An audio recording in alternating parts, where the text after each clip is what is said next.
Chapter 11. Setelah menghabiskan sisa Jumat bekerja dan berlatih, itu menjadi hari Sabtu sebelum saya perhatikan. Pengumuman klub bepergian. Ada perjalanan singkat pada hari Minggu untuk menjadi orientasi mahasiswa baru.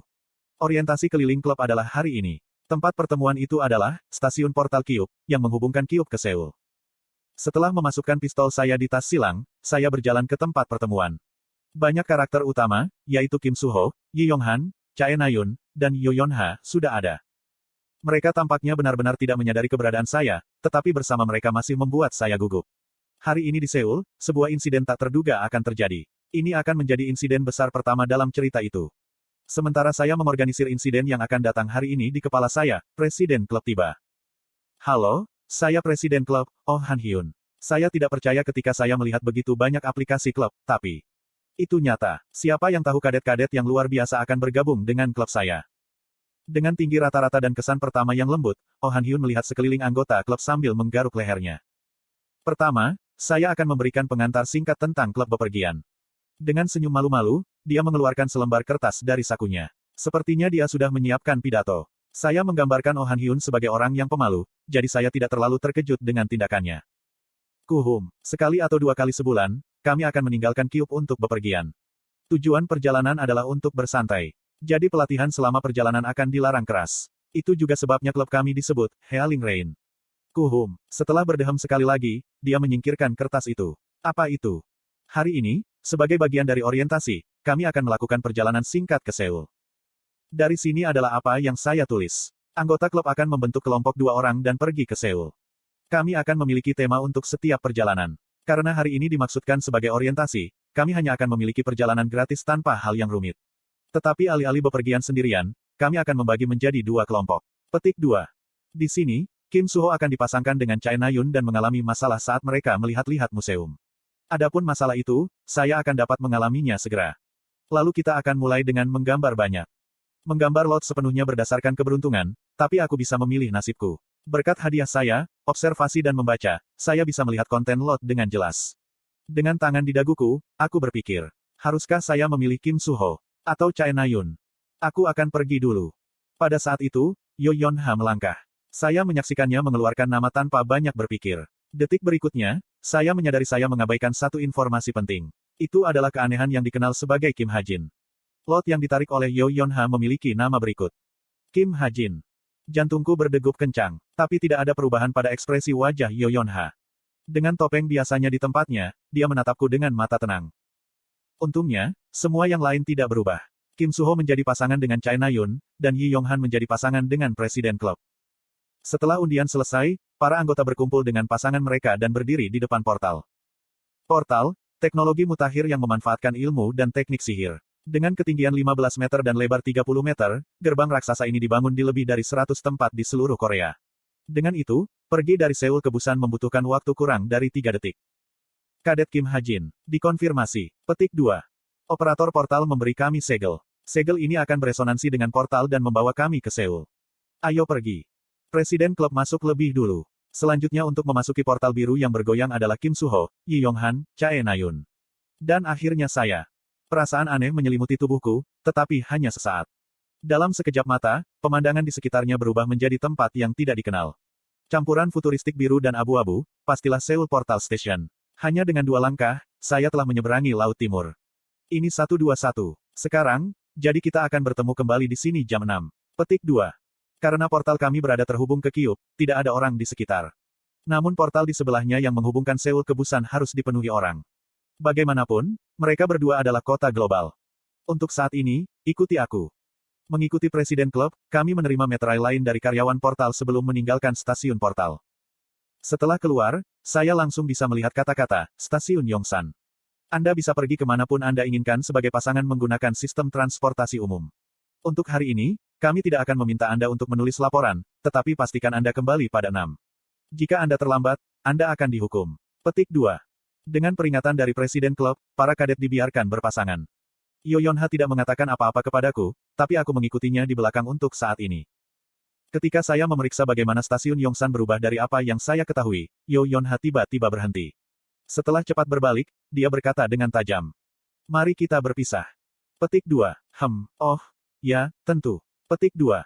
Yo Yonha kemungkinan besar berencana mengunjungi guild yang dikelola ayahnya. Saya baik-baik saja dengan itu. Saya berencana untuk bergabung dengan Kim Suho tidak peduli apa yang Yo Yonha lakukan. Lagi. Tapi seolah-olah aku menandai dia lagi, dia memelototiku dengan tangan di pinggulnya. Jangan bicara begitu saja padaku. 1. Hah? Ini peringatan kedua. Tidak akan ada yang ketiga kalinya. Petik 2. Saya tahu bahwa dia tidak menggertak. Jika saya melakukannya untuk ketiga kalinya, dia mungkin akan membalas saya dengan cara yang tidak terpikirkan. Ya saya mengerti. Saya minta maaf. Petik 2. Cih. Wanita muda Yo Yonha kemudian berjalan pergi tanpa pamit. Jelas betapa dia tidak menyukai saya. Jadi, Yo Yonha dan aku berpisah setelah hanya 5 menit tiba di Seoul. Wah, kupikir aku tersesat. Setelah berganti bas 3 kali, saya akhirnya tiba di Museum Senjata Nasional. Replika senjata yang digali oleh Korea dipajang di museum ini. Hari ini, sebuah insiden akan terjadi di sini. Dengan hati yang gemetar, aku masuk. Ayah, apa itu? Oh, itulah Four Tiger Sword. Mungkin karena itu adalah akhir pekan, museum itu ramai dengan orang tua dan anak-anak yang berharap menjadi pahlawan. Tapi tidak peduli ukuran kerumunan, pasti ada orang yang menonjol. Chae Na-yun dan Kim Suho adalah contoh seperti itu, tetapi saya hanya bisa melihat Chae Na-yun untuk saat ini. Saya menginginkannya. Memukul bibirnya, dia menatap busur di layar kaca. Tapi target saya hari ini bukan Chae Na-yun. Melihat sekeliling, saya mulai mencari seseorang.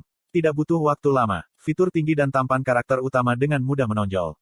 Mendekati dia dengan sembunyi-sembunyi, aku memindai senjata yang dilihat Kim Suho. Syukurlah, itu adalah senjata yang saya tahu. Apakah ini Seven Branched Sword yang terkenal? Sebelum semenanjung Korea belum dipersatukan, Raja Baekje, kerajaan yang paling kuat saat itu, telah melimpahkan pedang besi ini kepada Kaisar Jepang. Itu adalah senjata bersejarah yang dikatakan telah ditemukan di ruang terakhir Dungeon Wiryeseong. 2. Pandangan Kim Suho beralih kepadaku dari Seven Branched Sword. Namun, sepertinya dia kehilangan kata-kata. Saya punya ide bagus mengapa. Kim Ha-jin. Benar, maaf. Saya tidak berharap bertemu dengan Anda di sini, jadi saya lupa. Petik 2. Dengan senyum ramah, dia menunjuk ke bagian lain dari museum. Rupanya, senapan yang digunakan Napoleon ada di sini. Apakah kamu pernah melihatnya? Petik 2. Senapan Napoleon. Ya, tampaknya, itu adalah hadiah dari Dungeon di Prancis. Petik 2.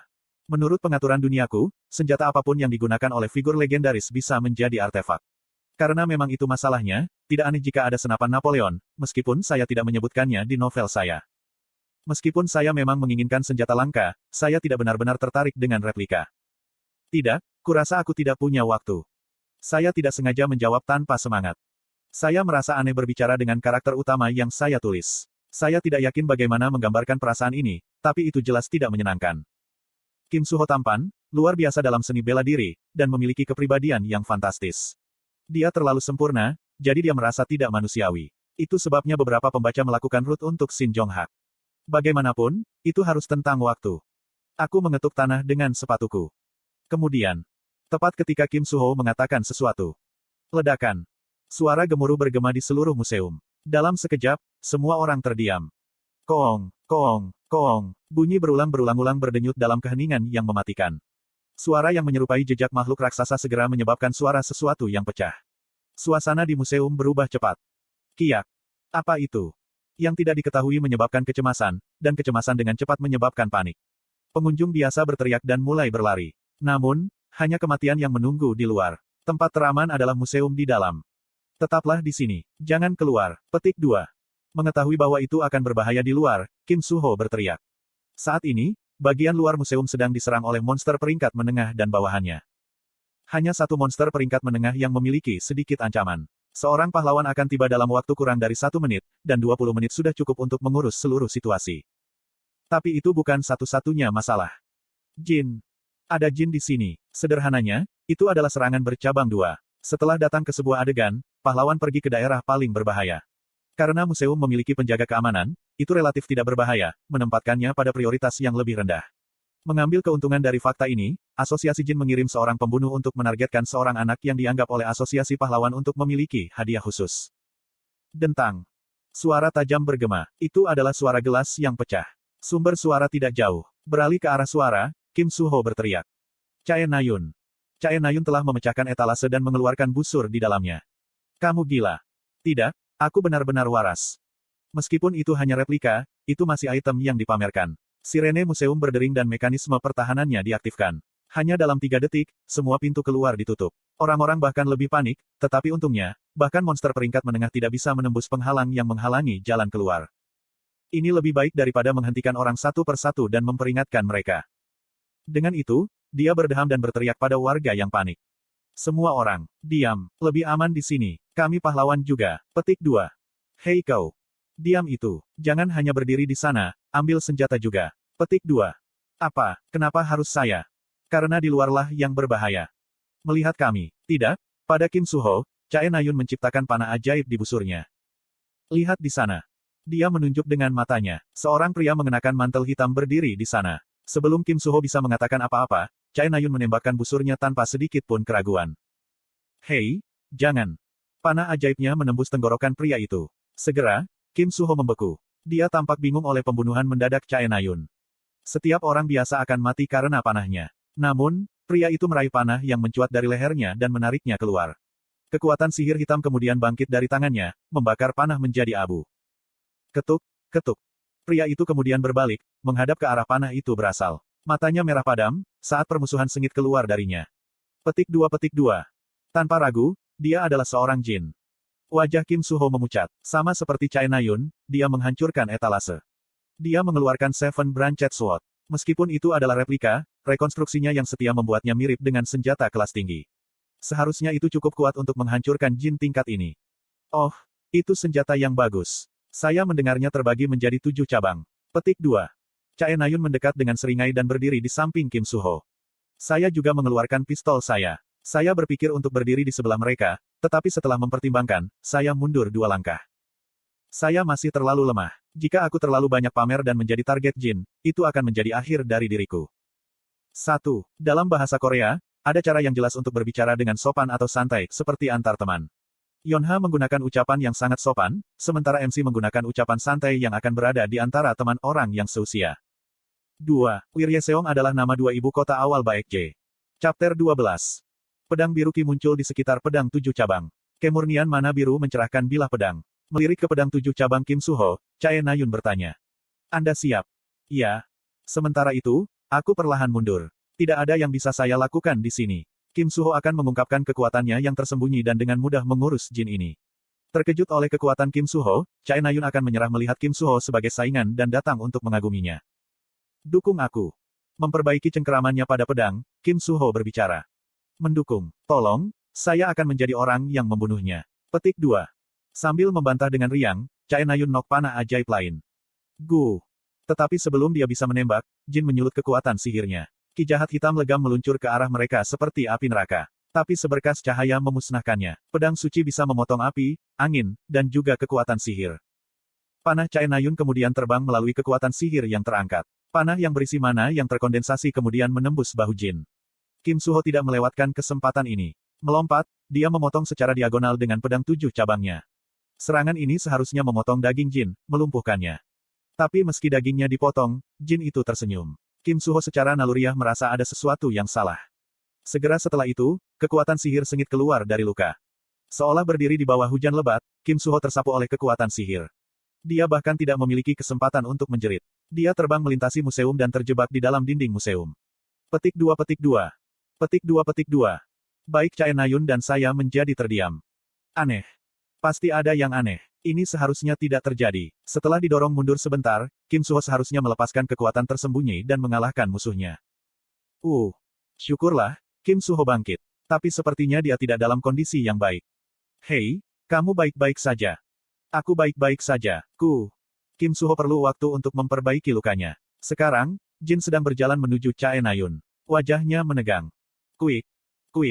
Chae Nayun menembakkan 2 panah. Tetapi tidak satu pun dari mereka yang efektif. Meskipun dia terus menembakkan panah sampai jin tampak seperti landak, dia tidak berhenti. Petik 2. Ini bukan generasi. Chae Nayun bergumam linglung. Seperti yang dia katakan, jin ini tidak memiliki kekuatan regeneratif yang tinggi. Dia hanya memiliki tubuh yang kokoh. Pertama-tama, saya tidak menganggapnya sebagai lawan yang bisa dikalahkan Chae Nayun. Wajah Chae Nayun berubah pucat, ketika ketakutan dan kengerian mulai muncul. Dukung saja aku. Pada saat itu, Kim Suho melompat di depannya, menghalangi jalan jin. Namun, jin terus mengawasi Chae Nayun. Mengondensasi mana hitamnya di lengannya, dia menghasilkan binatang raksasa. Makhluk seperti serigala memamerkan taringnya saat ia menembak ke arah Kim Suho. Jin melawan Kim Suho dengan satu tangan dan memegang wajah Chae Nayun dengan tangan lainnya. Apakah kita kacau? Aku bergumam. Sekarang, saya sudah lari ke belakang pameran. Namun, tempat ini sudah ditempati oleh apa yang tampaknya menjadi duo ayah dan anak. Petik 2. Pergi ke sana. Ya. Di sana, kembali lagi. Ini berbahaya di sini. Petik 2. Saya bisa merasakan suara saya bergetar, dan sejujurnya, saya takut setengah mati. Tetapi, sementara Jin terlalu sibuk berkelahi, cepat. Atas desakan saya, keduanya dengan cepat pergi. Dari tas saya mengeluarkan laptop saya. Jin dalam pengaturan saya seharusnya tidak sekuat itu. Lengan apa itu? Sambil melirik sekilas, aku melihat lengan serigala Jin yang bertarung melawan Kim Suho secara merata. Saya tidak punya memori membuat pengaturan seperti itu. Saya harus melakukan sesuatu. Pada tingkat ini, baik Kim Suho dan Chae Nayun bisa mati. Membongkar majalah, saya meletakkan peluru di laptop. Tanganku yang terkutuk terus bergetar.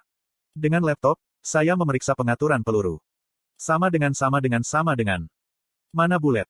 Atribut kosong, kekuatan serang, 3/10.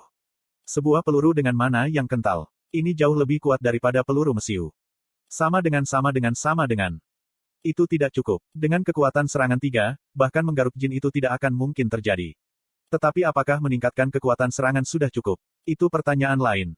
Untungnya, ada petunjuk dalam pengaturan saya. Alasan dunia ini membutuhkan beragam pahlawan adalah konsep, atribut.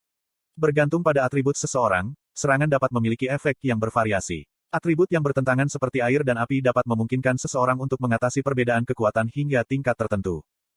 Sekarang, Jin yang dimaksud jelas memiliki atribut kegelapan. Apa yang mendorong kegelapan tidak diragukan lagi adalah cahaya, dan aku bisa melakukan itu. Saya hanya perlu mengubah atribut peluru. Sama dengan. Mana bulet?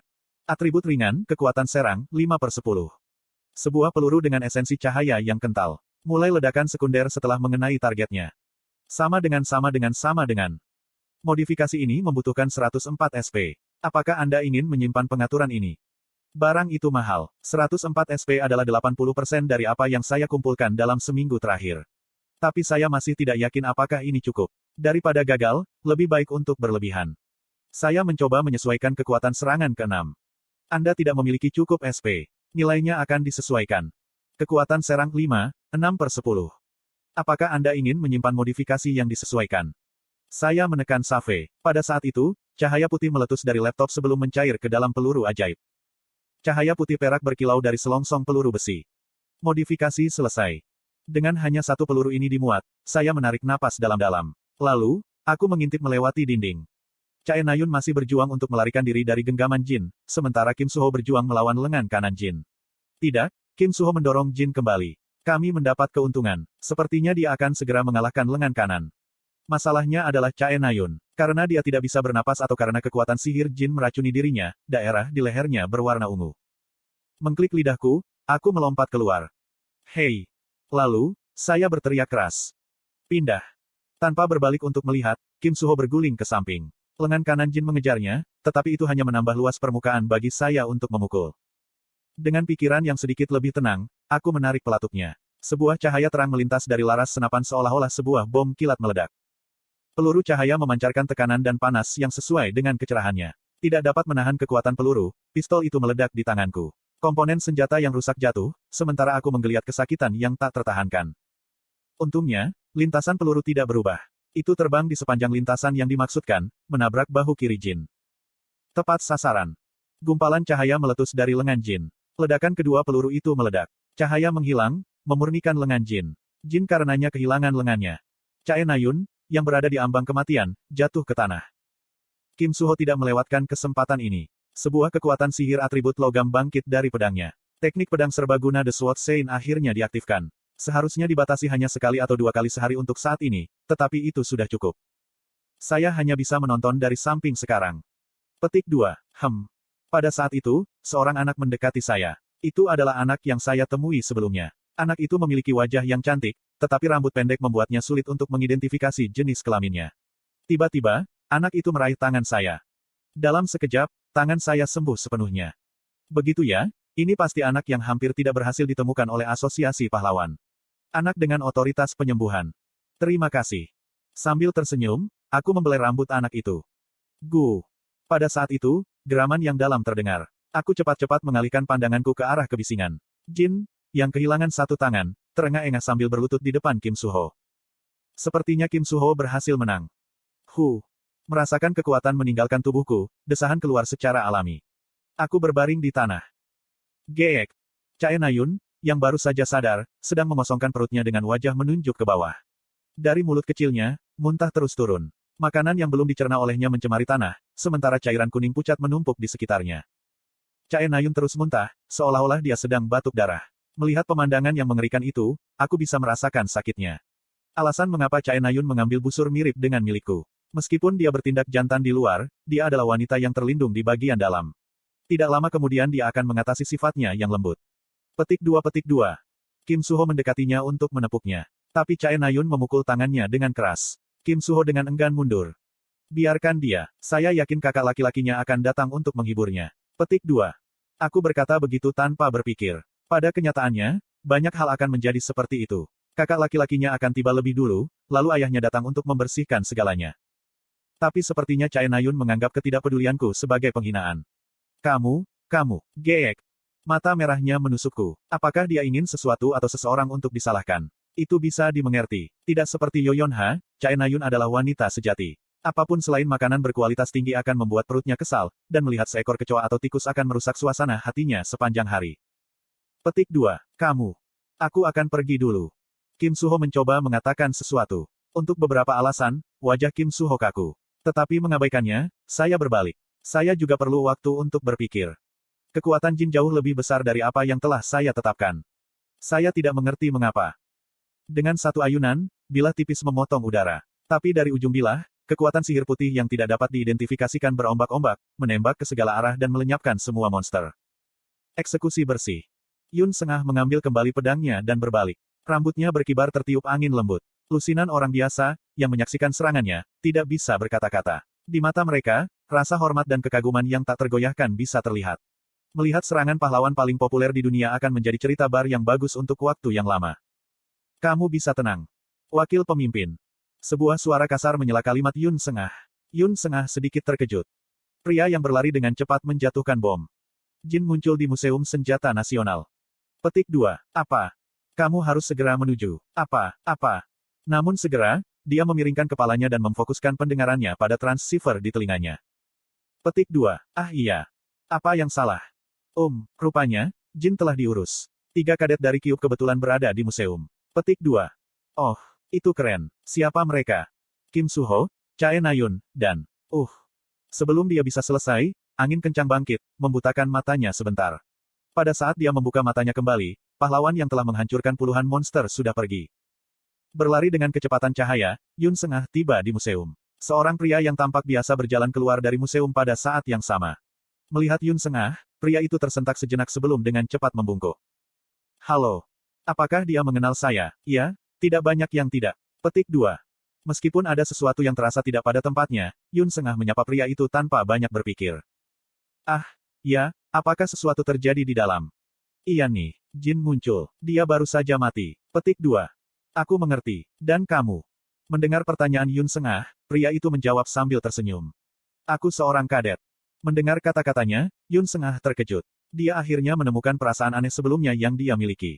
Meskipun dia bertindak rendah hati, Yun Sengah adalah salah satu pahlawan paling populer di Korea. Akibatnya, sebagian besar taruna akan membeku di depannya atau setidaknya bertindak gugup. Oh begitu. Lalu, aku pergi. Yang Anda cari harus ada di dalam. Petik 2. Tapi pria yang memperkenalkan dirinya sebagai Kim Hajin berjalan pergi sambil tersenyum tanpa sedikit pun gugup. Yun Sengah mengamatinya berjalan pergi sejenak. Siapa dia? Cukup berani untuk kadet muda. Tapi Kim Hajin, saya tidak terbiasa dengan nama itu. Bagaimana dia tahu untuk siapa aku datang? Berpikir demikian, Yun Sengah melenggang masuk ke museum. Bagian dalam museum itu berantakan. Lantai keramik penuh dengan tanda-tanda pertempuran, dan kekuatan sihir yang tidak menyenangkan masih melekat di udara membuktikan keberadaan Jin. Nayun. Pada saat itu, suara nyaring terdengar dari pintu masuk. Yun Sengah berbalik. Di sana, dia melihat seorang pria parubaya memandang sekeliling museum dengan mata memerah. Itu seseorang yang dia kenal. Ayah Chae Nayun, Chae Shin Hyuk. Chae Shin Hyuk Si. Petik 2. Wakil pemimpin Yun Sengah. Ah, Kamu pasti sibuk akhir-akhir ini. Sudah lama, haruskah kita pergi bersama? Petik 2. Menunjuk lebih dalam ke museum, Yun Seng tersenyum. Sebuah tiang telepon melengkung dan mobil yang mencuat dari jendela. Di tempat yang aneh ini tidak mungkin normal, saya berhasil mengambil bangku untuk diri sendiri.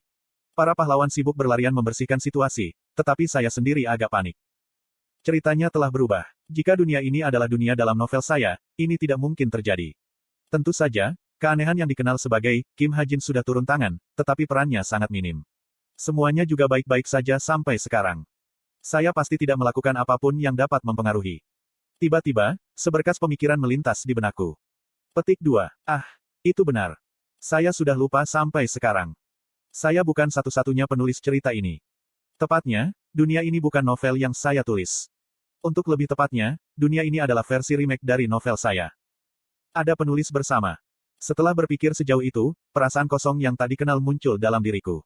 Kenapa aku begitu santai sepanjang waktu ini? Jalani kehidupan yang nyaman. Tidak, itu tidak mungkin dari awal. Sama seperti ketika seseorang menghentikan saya dari memodifikasi statistik yang tidak berubah, seseorang tidak akan membiarkan itu terjadi.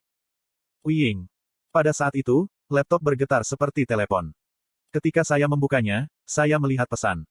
Cacat, tidak ada kemiripan bahaya bagi karakter utama dan lainnya. Jika cerita berlanjut seperti ini, pembaca akan menjadi bosan berpikir, karakter utama akan menang.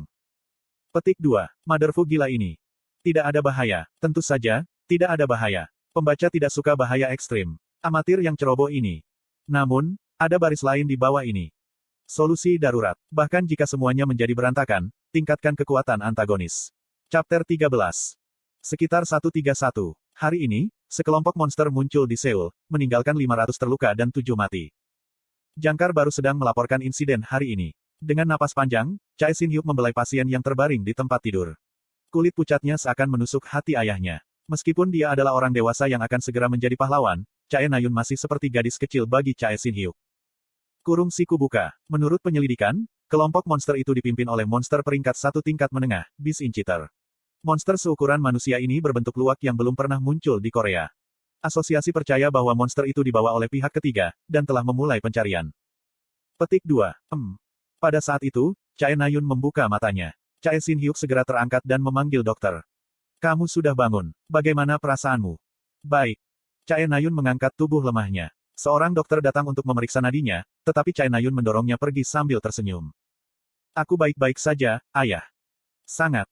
Tentu saja, saya tidak terluka. Bukankah dokter memberitahu Anda? Petik 2. Aku lakukan. Dokter berbicara dengan tidak sengaja. Chae Shin-hyuk adalah sosok kuat yang memiliki ekonomi negara di telapak tangannya. Dia tahu berada di sisi buruk pria ini hanya akan membuat hidupnya lebih sulit. Petik 2. Dia sepertinya baik-baik saja, jadi kamu bisa pergi sekarang. Iya Pak. Dokter segera berlari keluar. Melihat pintu yang menutup, Chae Na-yun berbicara singkat. Ayah. Chae Shin-hyuk menjawab dengan ramah. Tentang Opa. Suaranya yang rendah semangat membangkitkan masa lalu yang kelam yang ingin dia lupakan. Mengingat putranya selalu menyebabkan rasa sakit yang tajam di hatinya. Dengan senyum lembut, Chae Shin-hyuk memegang tangan putrinya. Apa yang salah? Bisakah aku pergi menemuinya ketika aku keluar? Aku cuti sakit, kan? Petik 2. Tentu saja Anda bisa.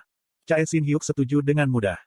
Chae Na-yun menyandarkan kepalanya ke bahu ayahnya dan mengingat kembali apa yang terjadi pada hari sebelumnya. Jin dari museum, tangan hitam yang mencekiknya, dan suara yang menyebutkan kakak laki-lakinya. Pada saat itu, kemarahan Chae Na-yun kembali. Ayah, omong-omong.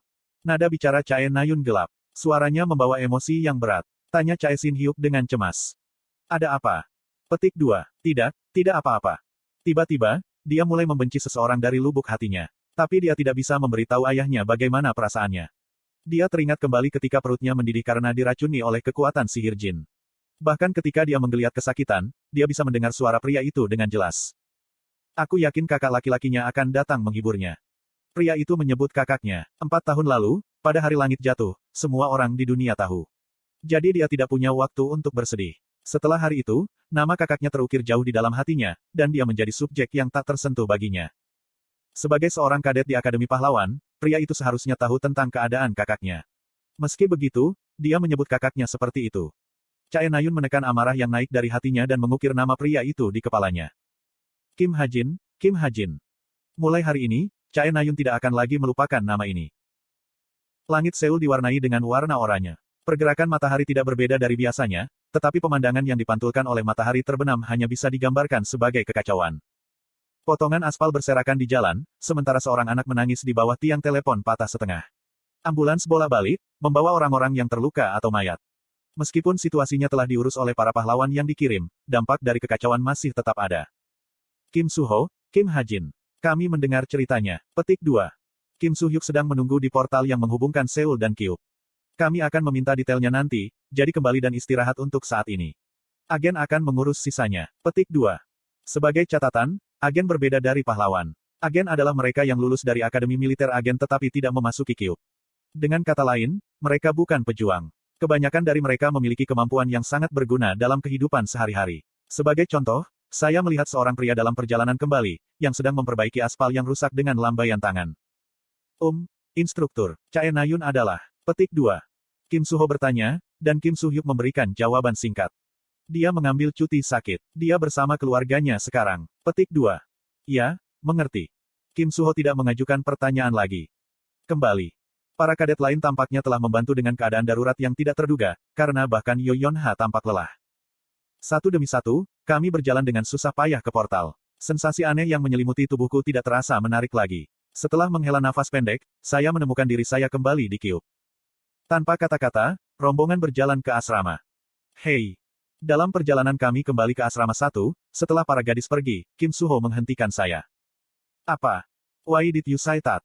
Say what? To Chae Na-yun.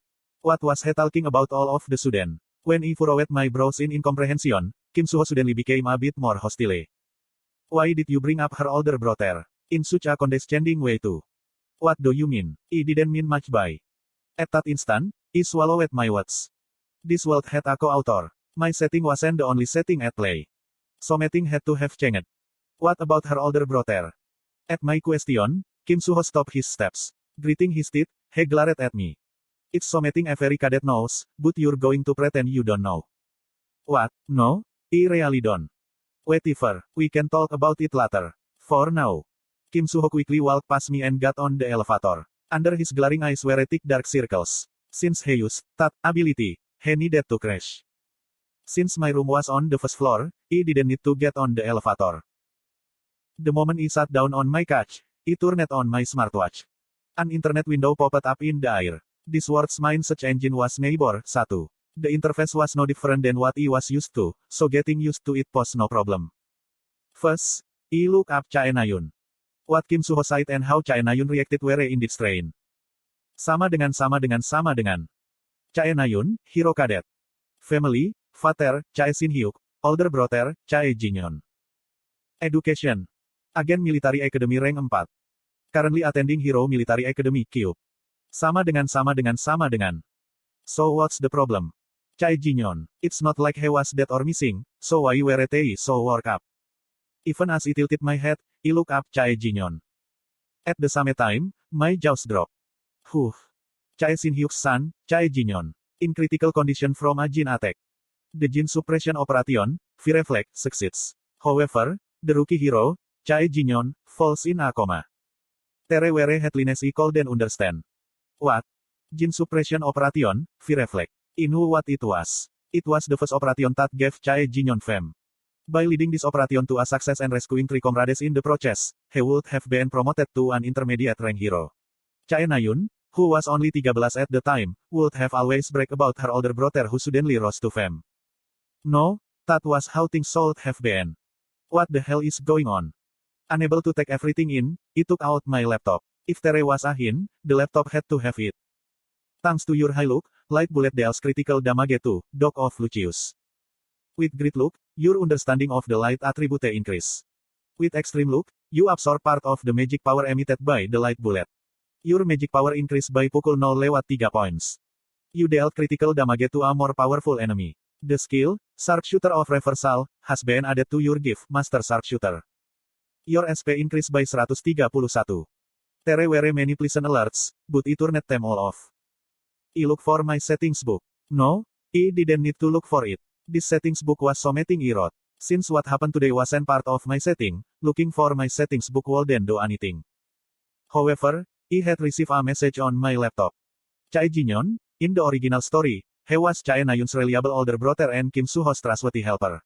However, it has been judged that the main character has too many helpers, and thus this setting was changed. Modified setting, in his first mission as a hero 4 years ago, Chae Ji-yeon receives a devil's branding and falls into a coma. Currently, he is a devil's seed. Note, modified settings will be provided as messages on the target. Kim Ha-jin becomes aware of it. Without realizing that my mouth was open, I stared at the screen in a daze.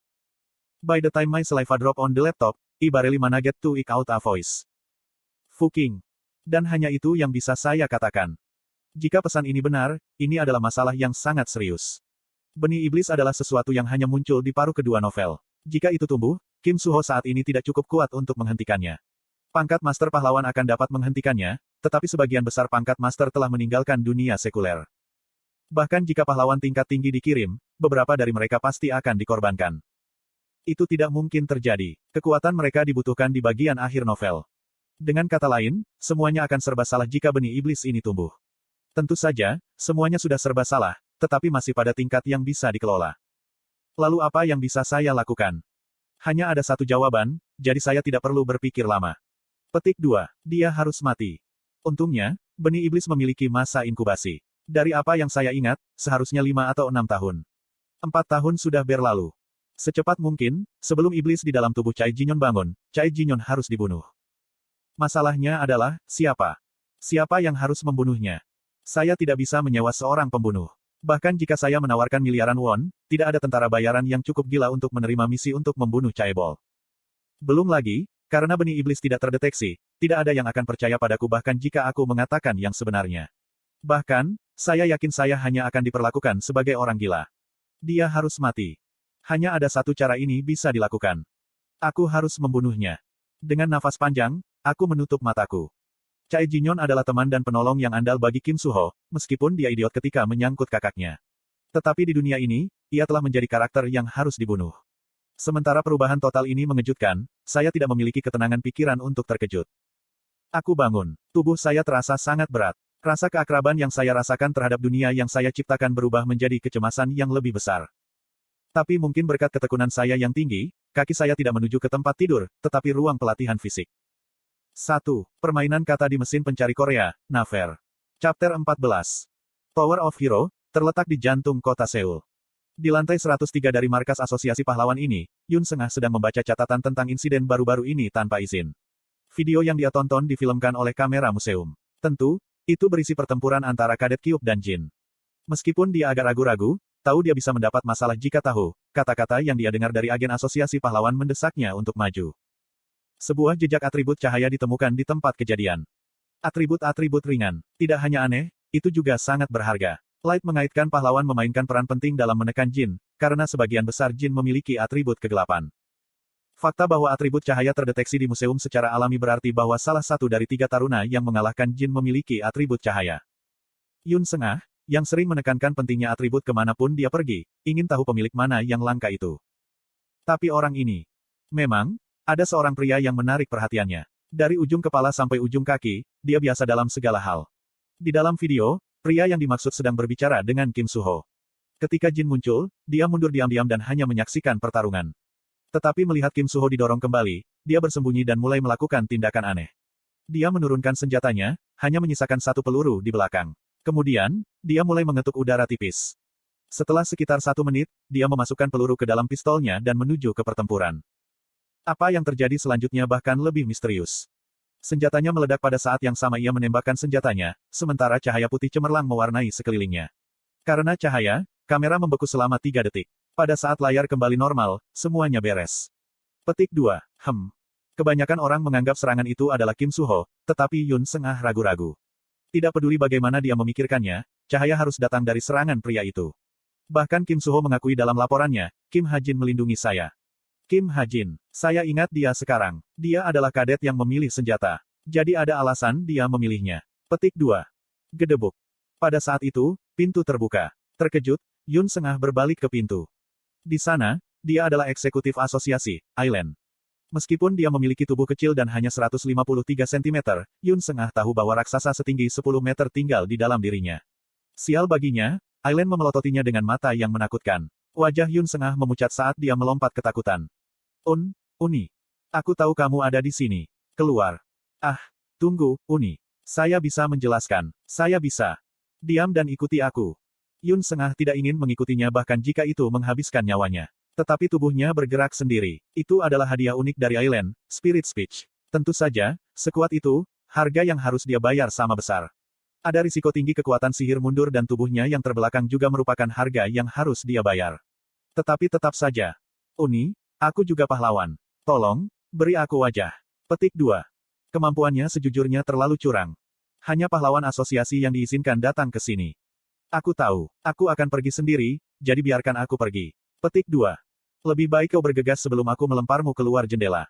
Pada akhirnya, Yun Sengah diusir dari ruang rekaman. Kamu punya dua pilihan. 1. Dihukum. 2. Bantu aku dengan sesuatu. Petik 2. Maafkan saya. Tolong, biarkan aku pergi sekali ini. Saya juga tidak ingin melakukannya. Petik 2. Hanya video yang Yun Sengah tonton yang tersisa untuk diputar di ruang kosong. Selamatkan aku. Pelatihan tempur hari Selasa, penjelajahan labirin. Di dalam gua gelap yang dibuat oleh Kyuup, Yoyonha, aku, dan anggota tim 5 lainnya berada di tengah-tengah pelatihan tempur kita. Hoseng Si, Hazuki Si, bisakah kamu melihat sesuatu? Tanya Yoyonha dengan cemberut. Kami berada di ruang bawah tanah buatan yang dirancang setelah labirin yang gelap. Tujuan dari pelatihan ini adalah untuk menerobos labirin yang penuh dengan monster mayat hidup dan untuk mencapai pusat labirin. Karena kabut diciptakan melalui mana kegelapan, bahkan pahlawan menemukan kesulitan untuk menerangi gua. Tidak, aku tidak bisa. Aku juga tidak. Jin Hoseng dan Hazuki menjawab. Petik 2. Cih. Yoyonha mendecakkan lidahnya dan tidak bertanya lagi. Saya masih diperlakukan sebagai orang yang tidak terlihat, bahkan setelah saya memberinya kok. Sambil menggelengkan kepala, saya berbicara, saya bisa melihat. Hah. Sangat. Jin Hoseng dan Hazuki terkejut, tapi Yoyonha mengabaikanku. Aku berkata, aku bisa melihat. Kesal dengan sikapnya, aku berbicara dengan keras ke belakang kepalanya. Aku bisa melihat menembus kegelapan. Saat itu, Yoyonha berbalik dengan cepat dengan mata melotot. Namun, dia menghadap Jin Hoseng, bukan aku. Berhentilah bermain-main. Tersinggung tiba-tiba, Jin Hoseng terkejut, sementara aku membalas dengan santai. Aku hanya mengatakan, kamu akan jatuh jika kamu pergi ke sana. Omong kosong, kiak.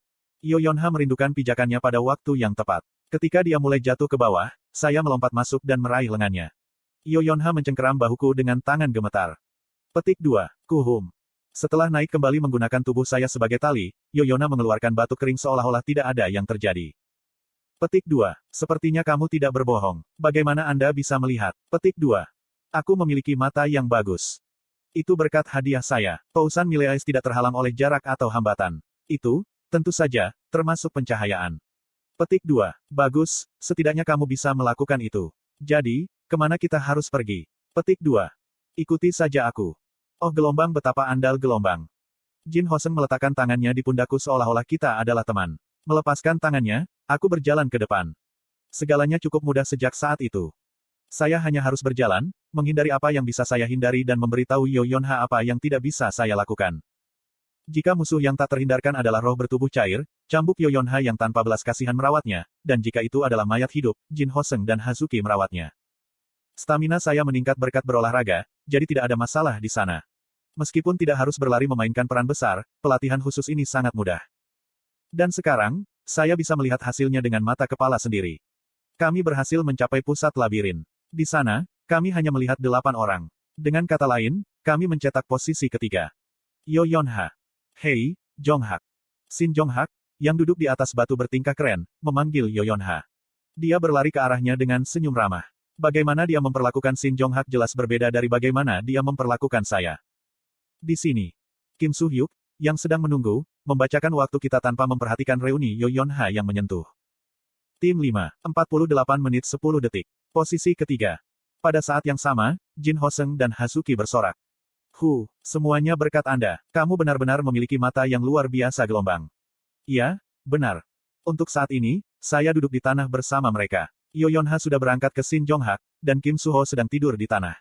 Sepertinya dia masih menderita karena melepaskan kemampuannya di museum. Saya juga santai. Sekitar 5 menit, tim lain tiba. Saya tidak terkejut dengan siapa orang itu. Penembak jitu umumnya memiliki mata yang bagus. Ini Nayun. Melihat bayangan cahaya Nayun dari kegelapan, Yoyonha mendekat, pura-pura bahagia. Untuk beberapa alasan, cahaya Nayun tertutup debu. Sepertinya dia jatuh ke dalam jebakan. Berjalan ke arahku, dia mengistirahatkan mataku dan berhenti. Matanya yang dingin sepertinya menembus diriku. Petik 2. Nayun. Dia tidak menanggapi panggilan Yoyonha. Mengabaikannya sepenuhnya, Chae Nayun berbaris ke arahku dan bertanya tiba-tiba. Apa waktumu? Itu pertanyaan singkat. Saya membalas balasan singkat. Petik 2. 48 menit.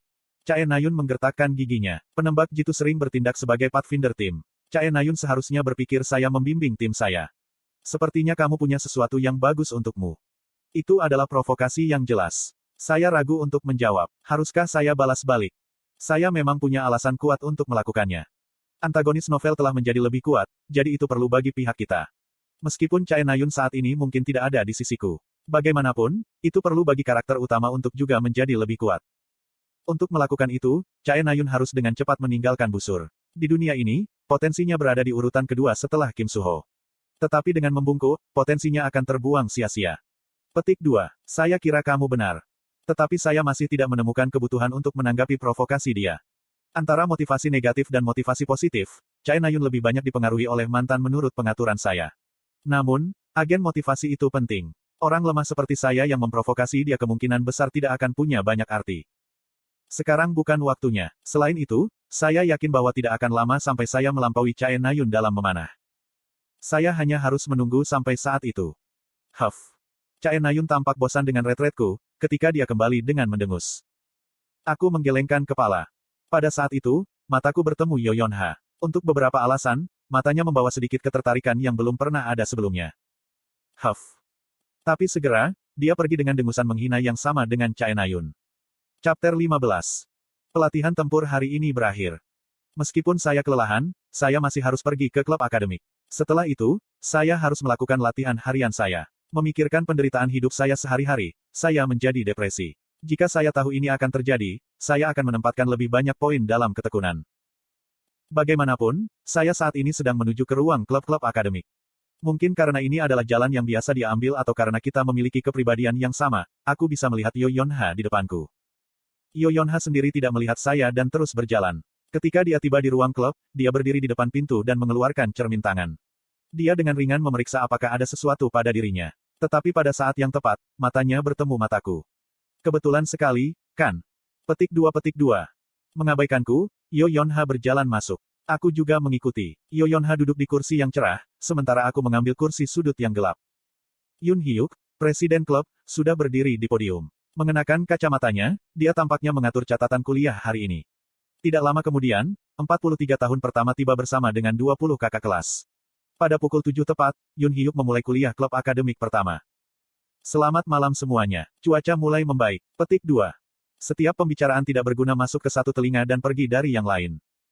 Hari ini, kita akan membahas poin vital monster. Seperti yang saya yakin Anda semua tahu, lokasi titik vital monster adalah informasi penting dalam mengalahkan monster. Anda dapat melihat betapa pentingnya informasi ini dengan melihat senior Seo Yongji. Dengan mencapai puncak kemampuan ini, dia telah mencapai 2000 teratas pada peringkat pahlawan. Petik 2. Hologram spesifikasi Seo Yongji muncul di layar proyeksi. Spesifikasi pahlawan dirangkum menjadi kekuatan, ketangkasan, daya tahan, konstitusi, dan kekuatan sihir. Selain ketangkasan, spesifikasi Seo Yongji semuanya di bawah peringkat menengah, tetapi ketangkasannya berada di peringkat master. Sebagai catatan, hanya 300 pahlawan di dunia yang memiliki ketangkasan peringkat master. Senior Seo Yongji bahkan memburu monster peringkat tinggi sendirian. Seperti yang dia katakan, Seo Yongji adalah karakter yang terkenal di dunia ini. Meskipun dia memiliki kepribadian yang tertutup, saya yakin saya akan bertemu dengannya karena dia memainkan peran penting dalam cerita. Tapi jangan berpikir poin vital monster sama dengan manusia. Bagi kami, mata, hati, dan kepala berfungsi sebagai poin vital, tetapi itu tidak selalu berlaku untuk monster. Petik 2. Untuk menambah, titik vital monster menjadi asing semakin tinggi peringkatnya. Sekarang, mari kita lihat sebuah contoh. Dalam sekejap, hologram monster muncul di layar. Meskipun terlihat mirip dengan harimau gunung, tubuh raksasa, mata merah, dan gigi ganas jelas menunjukkan bahwa itu bukan harimau normal. Monster ini disebut Mountain Tyrant. Itu dapat diklasifikasikan di mana saja dari peringkat menengah ke peringkat tinggi. Sebagai salah satu monster pertama yang muncul selama Outcall, ia telah dikenal selama 50 tahun, tetapi titik vitalnya belum ditemukan. Petik 2. Dengan itu, Yun Hyuk berhenti dan membuat senyum yang bermakna. Petik 2. Setidaknya, begitulah yang terjadi di depan umum. Pada kenyataannya, Bahkan jika seseorang atau guild mengetahui titik vitalnya, mereka tidak akan mengungkapkannya kepada publik. Mereka kemungkinan juga tidak diizinkan. Petik 2. Dia benar. Di dunia ini, informasi adalah sebuah industri. Ada perusahaan besar yang hanya fokus mengumpulkan dan meneliti informasi tentang monster, dan dalam skala yang lebih kecil, detektif swasta dan agen detektif mengumpulkan dan menjual informasi. Karena itu, membocorkan informasi tersebut akan dihukum berat. Tentu saja, meminta informasi ini untuk dipublikasikan akan sangat membantu umat manusia berperang melawan monster, tetapi kekuatan kapitalisme menekan setiap perdebatan tentang topik ini. Sekarang, menurutmu di mana titik vital Mountain Tyrant ini? Yun Hyuk menatap Yo Yonha dengan penuh arti. Poin vital seorang Mountain Tyrant, Yo Yonha kemungkinan tidak memiliki petunjuk. Bahkan saya hanya menciptakan pengaturan dan tidak pernah menggunakannya. Tidak ada kesempatan bagi karakter utama untuk berburu harimau. Petik 2.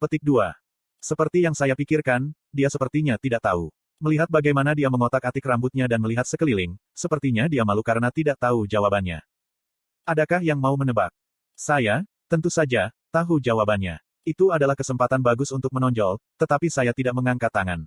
Yun Hyuk bertindak seperti yang dia lakukan. Meskipun wajahnya yang megah membuatku jengkel, aku ingin melihat apa yang dia rencanakan. Saya. Pada saat itu, seorang gadis mengangkat tangannya. Saya terkejut. Siapa itu? Apakah itu hidungnya? Dia menebak dengan wajah memerah. Dia hanya tambahan yang jatuh cinta pada Yun Hyuk. Klub akademik berlanjut selama 2 jam. Tanpa diduga, ada banyak hal yang harus dipelajari seperti titik vital monster, kompatibilitas antara atribut, dan perbedaan antara sihir dan mantra.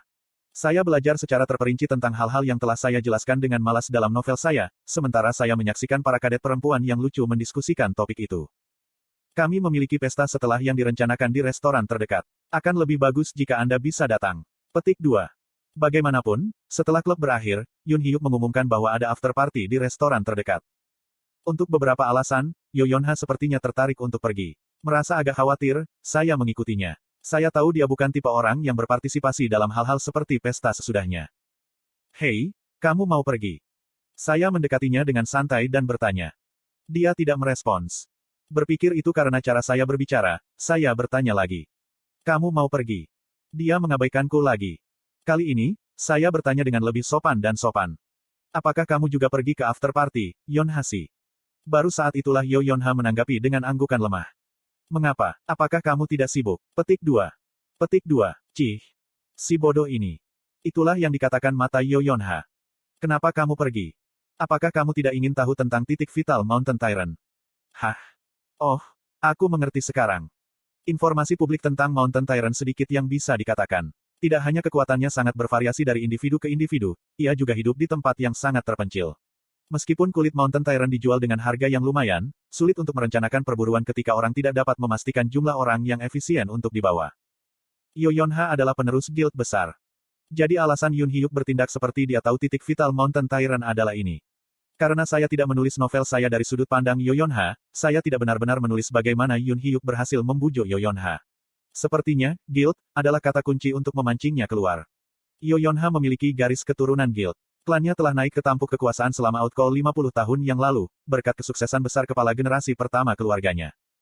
Keluarganya masih merupakan klan pahlawan yang sukses, tetapi Yo Yonha memiliki sedikit perasaan rendah diri. Dibandingkan dengan klan bangsawan sejati, dia merasa keluarganya kurang. Inilah mengapa dia melihat Shin Jong-hak baik, dan itu juga mengapa dia terlalu terobsesi dengan wajah dan kesopanan. Petik 2. Poin vital Mountain Tyrant.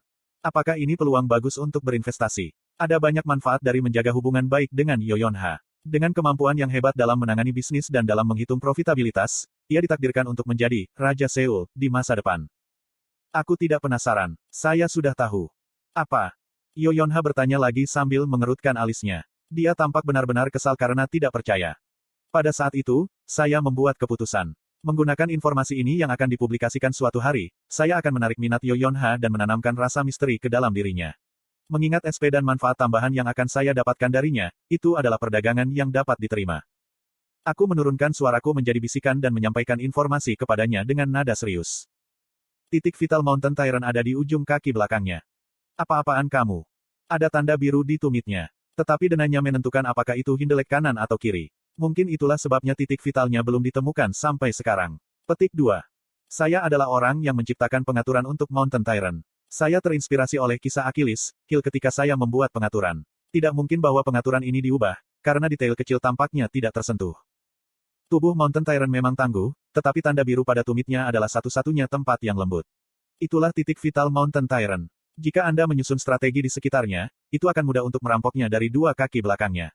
Petik 2. Nilai informasi ini harus puluhan juta won. Tetapi mengingat kredibilitas saya saat ini, kemungkinan tidak akan lebih dari 100 won. Petik 2. Nutet. Seperti yang diharapkan, Yo Yonha memberikan pandangan menghina seolah-olah dia sedang melihat serangga. Dia kemudian mulai berjalan pergi. Saya mengikutinya. Itu benar, percayalah padaku. Apakah kamu percaya padaku jika posisi kita ditukar? Petik 2. Saya, tentu saja, tidak akan percaya padanya. Itu pilihanmu apakah percaya padaku atau tidak. Saya berharap dia akan melakukannya. Hei. Pada saat itu, Yun Hyuk tiba-tiba memotong di antara Yo Yonha dan aku. Mendorong saya kembali sedikit, dia bertanya. Tidakkah kamu pikir kamu terlalu memaksa? Karena bajingan setinggi ini, aku harus menatapnya. Tapi sebaliknya, aku menoleh ke Yo Yonha. Apakah saya mengganggu Anda? Iya nih. Heh. Dia memberikan jawaban hati yang dingin. Saya menjadi marah pada tawa mengejek Yun Hyuk. Ngomong-ngomong, apakah kamu juga datang ke after party? Dia berbicara dengan merendahkan. Aku menggelengkan kepala. Aku tidak. Kalau begitu jangan terlalu mengganggu orang lain. Yonha sih. Petik 2. Namun, Yo Yonha sudah mulai berjalan pergi. Heh. Saya mengembalikan apa yang saya terima. Dengan wajah yang terdistorsi, Yun Hyuk mengejar Yo Yonha. Sebaliknya, saya hanya melihat mereka pergi. Saya memberi Yo Yonha informasi yang berharga, tetapi saya tidak tahu apakah dia akan menggunakannya atau melupakannya. Dalam kasus yang pertama, saya akan mendapatkan sekutu yang mungkin, dan dalam kasus yang terakhir, tidak ada yang akan terjadi. Bagaimanapun, saya tidak akan rugi. Pada malam musim dingin yang gelap, Yo Yonha tenggelam dalam pikirannya saat dia mengetuk mejanya dengan pena. Besok, tim elit Essence of the Stride akan pergi untuk berburu Mountain Tyrant.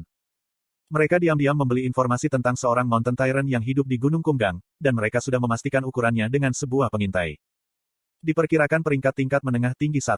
Kekuatan kulitnya mencapai promentium, biji tangguh yang ditemukan setelah outcall. Dengan demikian, Guild akan mendapatkan pemasukan astronomi jika perburuan itu berhasil.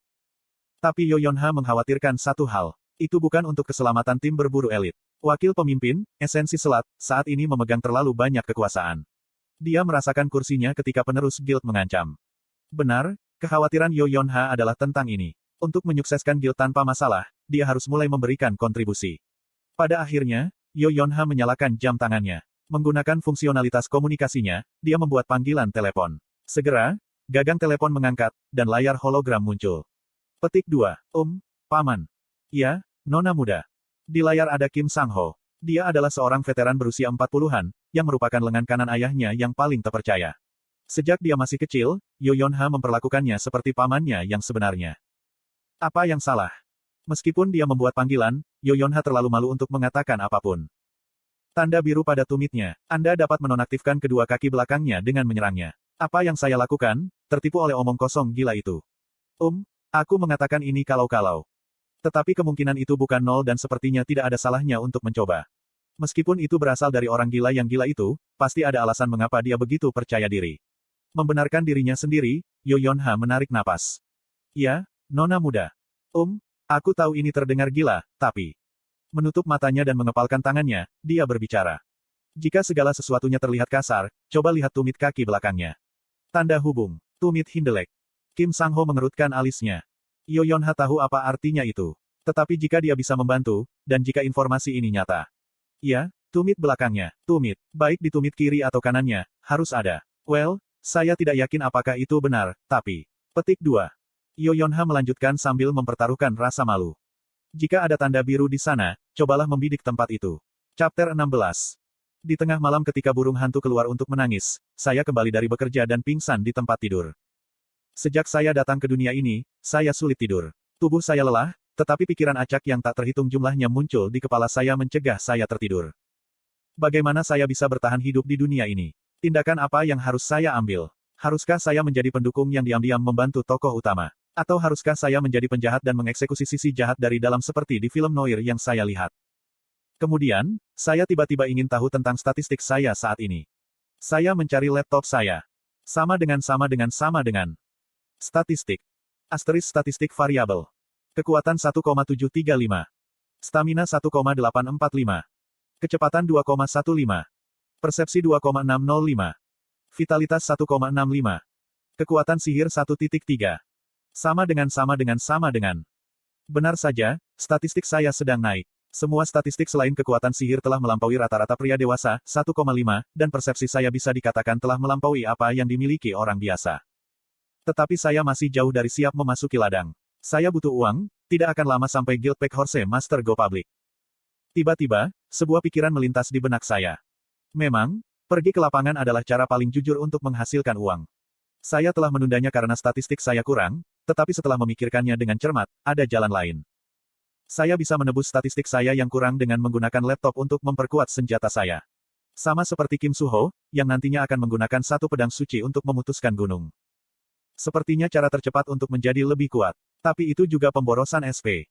Saat ini saya memiliki senjata pelatihan yang disediakan oleh Cube dan 380 SP yang saya dapatkan dari menghancurkan potensi pertemanan saya dengan Chae Yun. Sekarang, misalkan saya juga punya pistol terkenal, Desert Eagle. Bahkan jika saya menginvestasikan semua SP saya untuk memperkuat senjata pelatihan saya, kemungkinan hanya akan sama dengan Desert Eagle.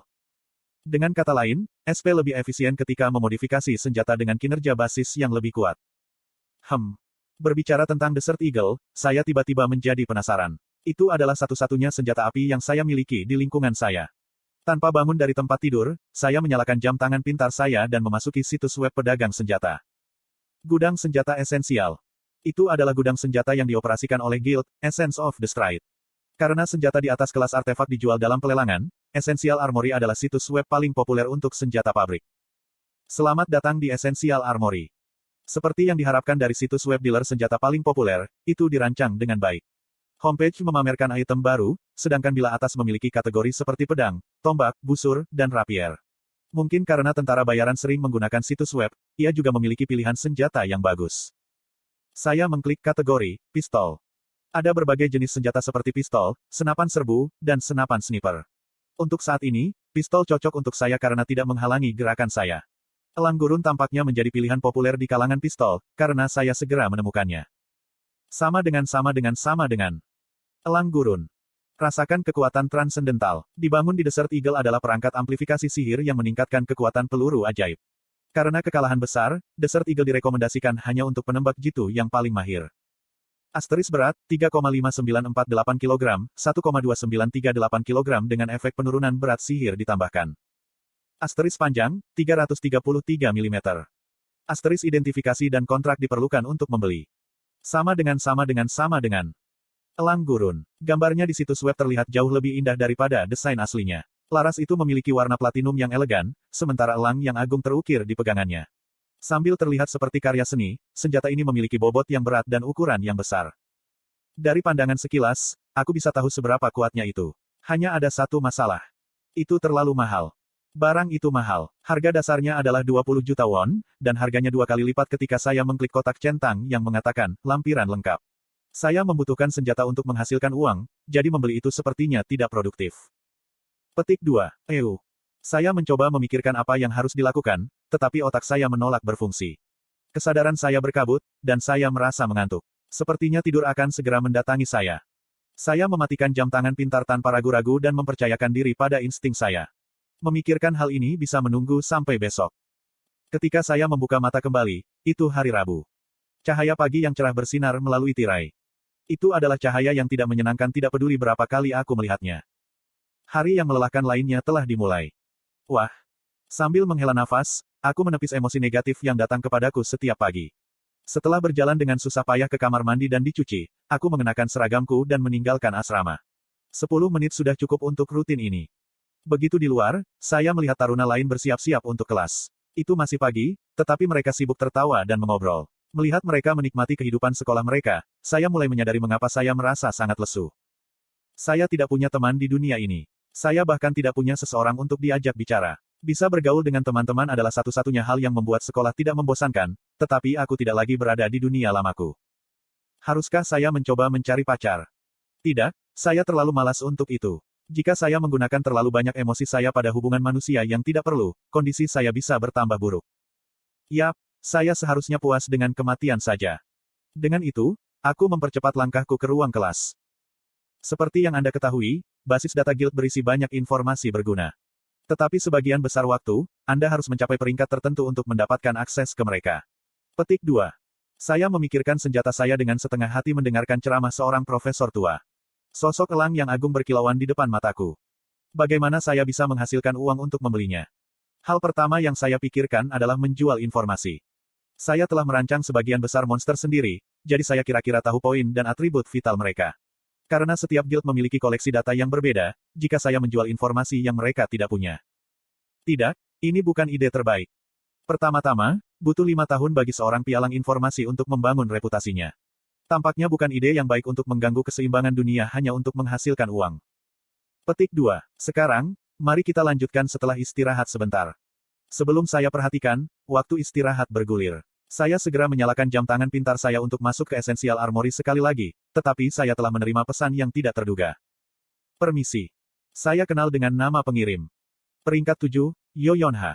Karena jam tangan pintar kadet terhubung ke intranet Cube, dimungkinkan untuk mengirim pesan kadet lain tanpa mengetahui alamat kontak mereka yang sebenarnya.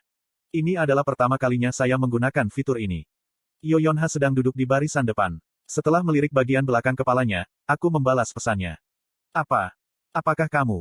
Omong kosong apa ini? Maksud kamu apa? Dia tidak menjawab untuk sementara waktu. Saya bertanya-tanya dari mana ini berasal, lalu ingat apa yang saya katakan sebelumnya. Saya mengintip pada saat itu. Itu 131. Saya memberinya informasi kemarin dan dia sudah mengkonfirmasi itu benar. Ah, apakah ini tentang itu? Saya terkejut Anda mempercayai saya. Apa? Begitu, bukankah saya benar? Sebenarnya, saya juga ingin tahu apakah pengaturan Mountain Tyrant tidak berubah. Jika penulis bersama yang tidak dikenal ini ingin mengubah semua yang saya tahu, saya akan mengalami kesulitan di depan saya. Iya nih. Wah. Syukurlah, sepertinya bukan itu masalahnya. Aku menghela nafas lega. Bagaimana kamu tahu? Kamu pikir aku akan memberitahumu? Bahu Yo Yonha bergerak-gerak. Segera setelah itu, dia membalas balasan singkat. Tidak.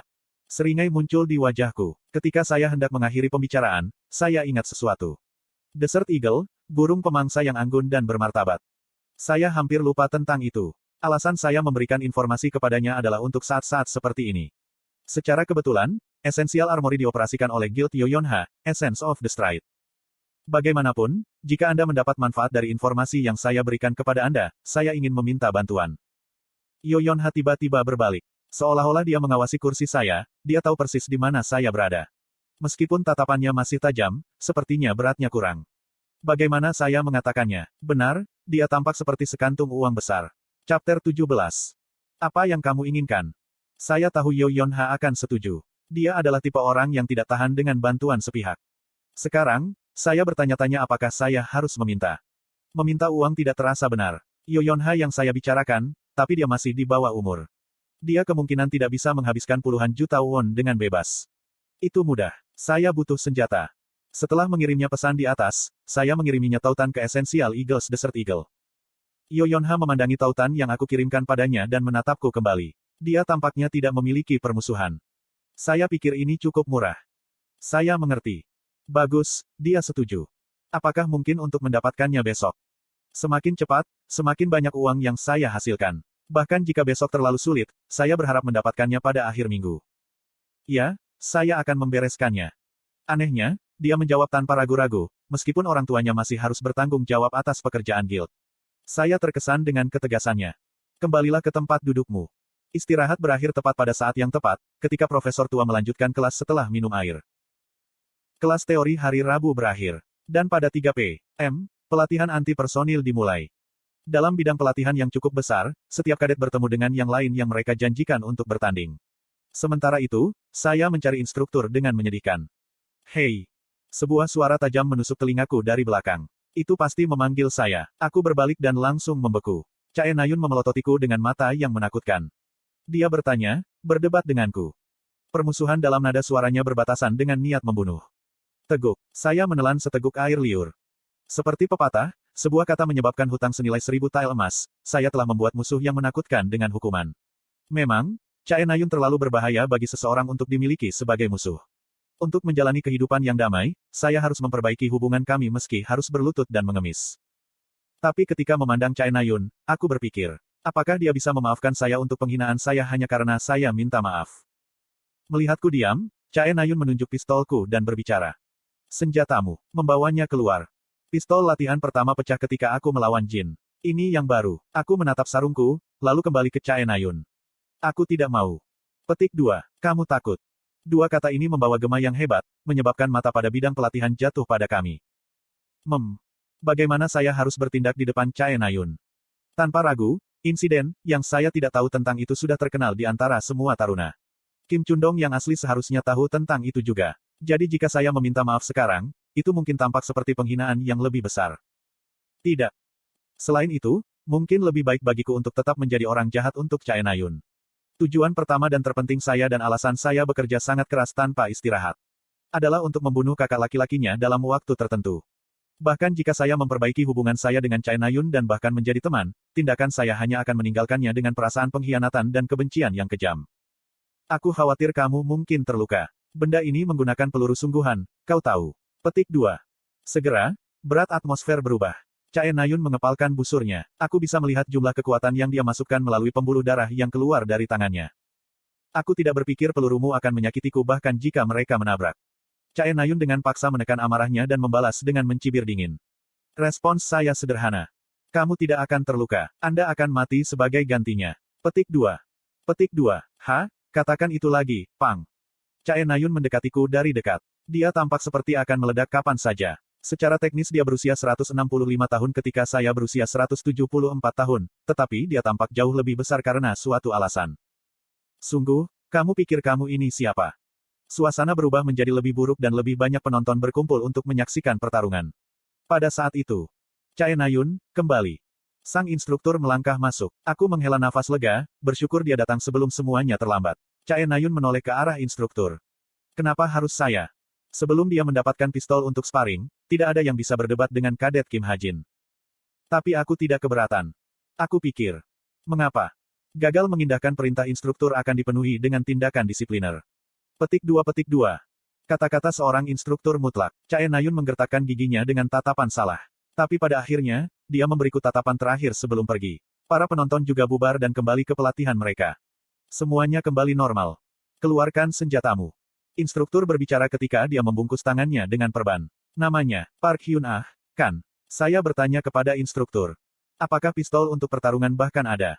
Bagaimana aku bisa tahu? Retak. Instruktur meletakkan buku-buku jari dan lehernya di depan saya. Sekarang, ayo. Lalu dengan tersenyum, dia menunjuk dengan jarinya. Orang ini, apakah dia menikmati ini? Kamis adalah orientasi klub berburu. Tetapi karena taruna tidak diharuskan untuk pergi ke orientasi, saya memutuskan untuk melewatkannya untuk minggu ini. Itu sebagian untuk menghindari Chae Nayun, tetapi alasan utamanya adalah untuk menguji senjata yang akan saya terima secepat mungkin. Aku tidak bisa menunggu. Saya saat ini di Angel Box, sebuah kedai kopi di dekat Seoul. Saya sedang menunggu item di tempat ini. Sebagai catatan, taruna dapat menggunakan portal 5-6 kali sebulan selama mereka mengisi formulir. Waktu berlalu. Pukul 5.29.55. Pukul 5.29.56. Pukul 5.30.00. Tepat pada waktu yang dijanjikan, pintu toko terbuka. Seorang pria berjas hitam dan kacamata hitam berjalan masuk dengan sebuah koper. Setelah melihat sekeliling sebentar, matanya bertemu dengan mataku. Aku melambaikan tangan dengan gembira. Ekspresi pria itu tidak berubah.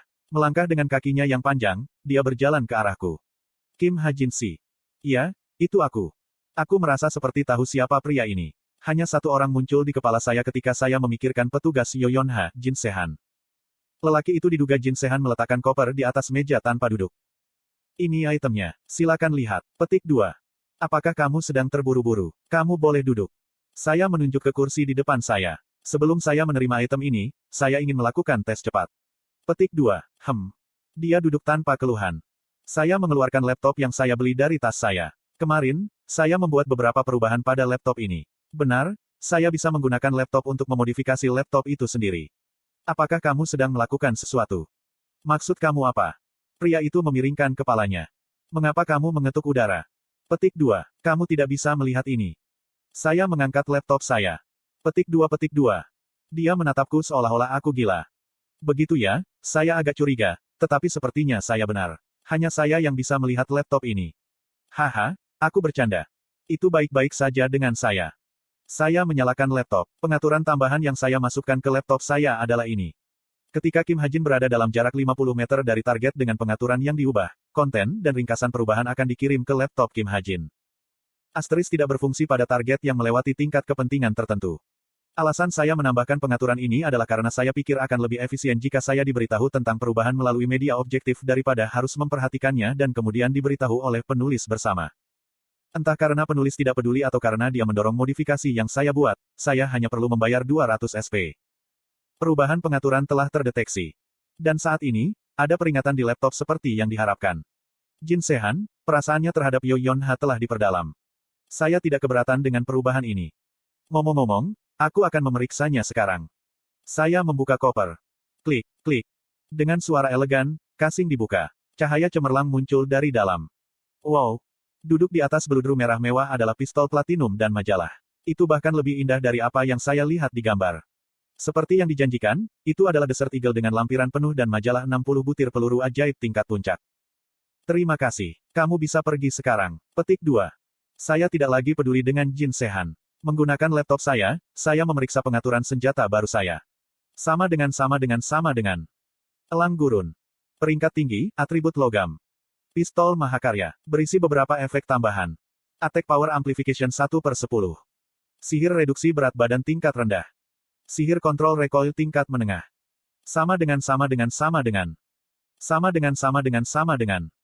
Peluru sihir. Peringkat tertinggi, atribut kosong. 44 peluru mana baja makon dengan MP kemurnian tinggi mana. Kekuatan serang 4/10. Sama dengan. Saya merasa jauh lebih baik bisa membaca deskripsi mereka. Tanpa harus memodifikasi pistol atau peluru, aku merasa seperti aku bisa dengan mudah membunuh monster peringkat menengah ke bawah. Saya juga harus bisa mengambil aether dari sarang iblis di Suwon. Kalau begitu aku akan pergi. Ya, hati-hati. Setelah mengirim Jin Se-han, saya memeriksa jumlah SP yang tersisa. 250. Sekarang, bagaimana saya harus menghabiskan ini? Setelah meninggalkan kedai kopi, Jin Se-han menghubungi Yo Yeon-ha. Dia bertanya begitu dia mengangkat telepon. Apakah kamu mengirimkan barang? Iya nih. Apakah ada sesuatu yang istimewa tentang dia? Itu. Tidak ada sesuatu yang istimewa, tetapi ada sesuatu yang dia temukan aneh. Tidak peduli seberapa banyak dia memikirkannya, sikap pria itu bukanlah yang seharusnya dimiliki oleh seorang anak berusia 17 tahun. Belum lagi, hampir seolah-olah dia tahu siapa Jin Se-han. Iya nih. Tidak ada yang spesial khususnya. Petik 2. Tapi dia tidak bisa mengambil keputusan hanya dengan pertukaran singkat itu. Bagaimanapun, dia adalah kadet Kyuup. Bahkan Yo Yeon-ha memiliki suasana martabat dan keanggunan yang tidak sesuai dengan usianya. Ya, saya mengerti. Terima kasih atas pekerjaan Anda, Se-han Si. Dengan senang hati. Dengan itu, panggilan berakhir. Meskipun dia ingin berbicara sedikit lebih lama, dia memutuskan untuk puas. Chapter 18. Petik 2. 170.000 won. Nada saya naik dengan harga yang tidak terduga. Pekerja portal membalas dengan tidak terpengaruh. Iya nih. Dari Seoul ke Gangwon-do Wonju, 170.000 won. Petik 2. Tidak seperti Kyuup ke Seoul, pergi ke Seoul ke Gangwon-do memiliki harga. Saya membeli kartu saya, tetapi 170.000 won bukan jumlah yang kecil untuk dibayar, terutama sekarang, ketika saya mencoba untuk menghemat uang. Pelanggan, ada orang yang mengantri. Pekerja portal perempuan memberikan peringatan dingin. Melihat sekeliling, saya memang bisa melihat banyak orang mengantri. Melihat bagaimana mereka masing-masing membawa senjata, sepertinya kami memiliki tujuan yang sama. Bisakah sesuatu dilakukan dengan ini? Sebelum saya dengan enggan membayar harganya, saya menunjukkan padanya kartu kubus-kubus saya. Saya ingat Kim Soo-hyuk mengatakan sesuatu tentang Taruna Kyuup yang memiliki manfaat, tetapi karena ini bukan pengaturan yang saya buat, saya tidak memiliki pengetahuan tentang spesifik. Pekerja portal mendesah seolah-olah dia kesal tetapi masih menerima kartu itu. Tetapi pada saat berikutnya, matanya melebar dan suara yang jauh lebih cerah muncul kembali. Kamu kadet Kyuup. Kadet diizinkan 6 tiket gratis per bulan. Petik 2. Oh benarkah? Itu keren. Apakah kamu ingin menggunakannya? Iya nih. Pekerja portal kemudian mengambil pergelangan tangan saya dan mencap segel. Saya benar-benar terkejut dengan perubahan sikapnya. Tampaknya menjadi pahlawan benar-benar adalah salah satu pekerjaan terbaik di dunia ini. Terima kasih. Ya, selamat jalan, Kim Ha-jin Kadet Nim. Pekerja portal perempuan bahkan telah menghafal namaku. Dengan senyum pahit, aku berjalan ke portal. Pemandangan Gangwon-do Wonju dapat diringkas hanya dengan kalimat. Begitu banyak orang asing. Sama seperti di tempat saya, Wonju adalah kota global. Meskipun tinggi bangunannya terbatas karena ancaman monster, kota ini dipenuhi dengan struktur modern yang kokoh. Orang asing dari semua warna kulit berjalan berkeliling dengan senjata mereka, sementara karyawan agen, yang mendukung mereka, sibuk mengetuk tablet mereka. Mereka kemungkinan menghitung harga tangkapan hari itu. Meskipun berbeda dari Seoul dan Busan, itu memang pemandangan yang tidak biasa. Kami mencatat jumlah yang baik hari ini. Berapa yang saya dapat? Petik 2. Mendengar bahasa Korea yang canggung, saya tidak bisa menahan tawa. Bahasa Inggris dan Korea adalah bahasa yang digunakan bersama di dunia ini. Secara alami, ini menunjukkan pentingnya dan otoritas Korea dalam komunitas internasional. Walaupun ini terdengar bagus untuk Korea, Korea hanya selangkah dari neraka. Semenanjung Korea tanpa henti menghasilkan menara dan ruang bawah tanah baru. Buku teks itu berisi beberapa penjelasan untuk itu. Ada satu penjelasan ilmiah dan geologis yang saya tidak bisa mengerti, dan ada juga penjelasan yang lebih religius yang mengatakan Korea diberkati atau dikutuk oleh surga. Sebenarnya, tidak ada yang dekat dengan alasan sebenarnya. Bagaimanapun, banyak menara dan ruang bawah tanah semenanjung Korea menghasilkan banyak monster. Kalau bukan karena pahlawan yang bisa mengubahnya menjadi sumber daya yang dapat dijual, Korea akan lama hancur. Namun, 9 bintang, yang merupakan 9 dari pahlawan terkuat, memiliki 5 anggota yang berasal dari Korea. Salah satunya bahkan menjabat sebagai presiden ke-20 Korea. Penjelasan lebih lanjut tidak diperlukan. Kamu membunuh 3 Hobgoblin, jadi setelah pajak dan biaya pemrosesan, itu seharusnya sekitar 600.000 won. Di bawah undang-undang perpajakan, orang asing harus membayar lebih banyak pajak. Meski begitu, tentara bayaran asing dan pahlawan berbondong-bondong ke Korea, karena proses berburu cukup aman untuk menebus pajak yang tinggi. Jika segala sesuatunya menjadi berbahaya selama perburuan, seseorang bisa dengan mudah mengirim panggilan darurat, dan para pahlawan atau agen akan tiba dalam waktu kurang dari 3 menit. Korea adalah satu-satunya negara di dunia dengan sistem seperti itu. Ambil ini, Anda akan merasa lebih baik sesudahnya. Ini ramuan darah troll. Petik 2. Terima kasih. Melihat dunia yang diciptakan oleh pengaturan saya berjalan di jalanan. Kota ini penuh dengan hal-hal menarik, bengkel pandai besi, toko ramuan, bar alkohol, dengan toko-toko yang terlihat seperti milik abad pertengahan yang beroperasi di bangunan modern, rasanya seperti berada di dunia permainan. Kalimatnya, Wonju adalah kota wisata terkenal, yang saya tulis tanpa banyak berpikir, tampaknya telah menyebabkan pengaturan ini. Saya terus berjalan dan sebelum saya perhatikan, saya berada di pintu masuk field.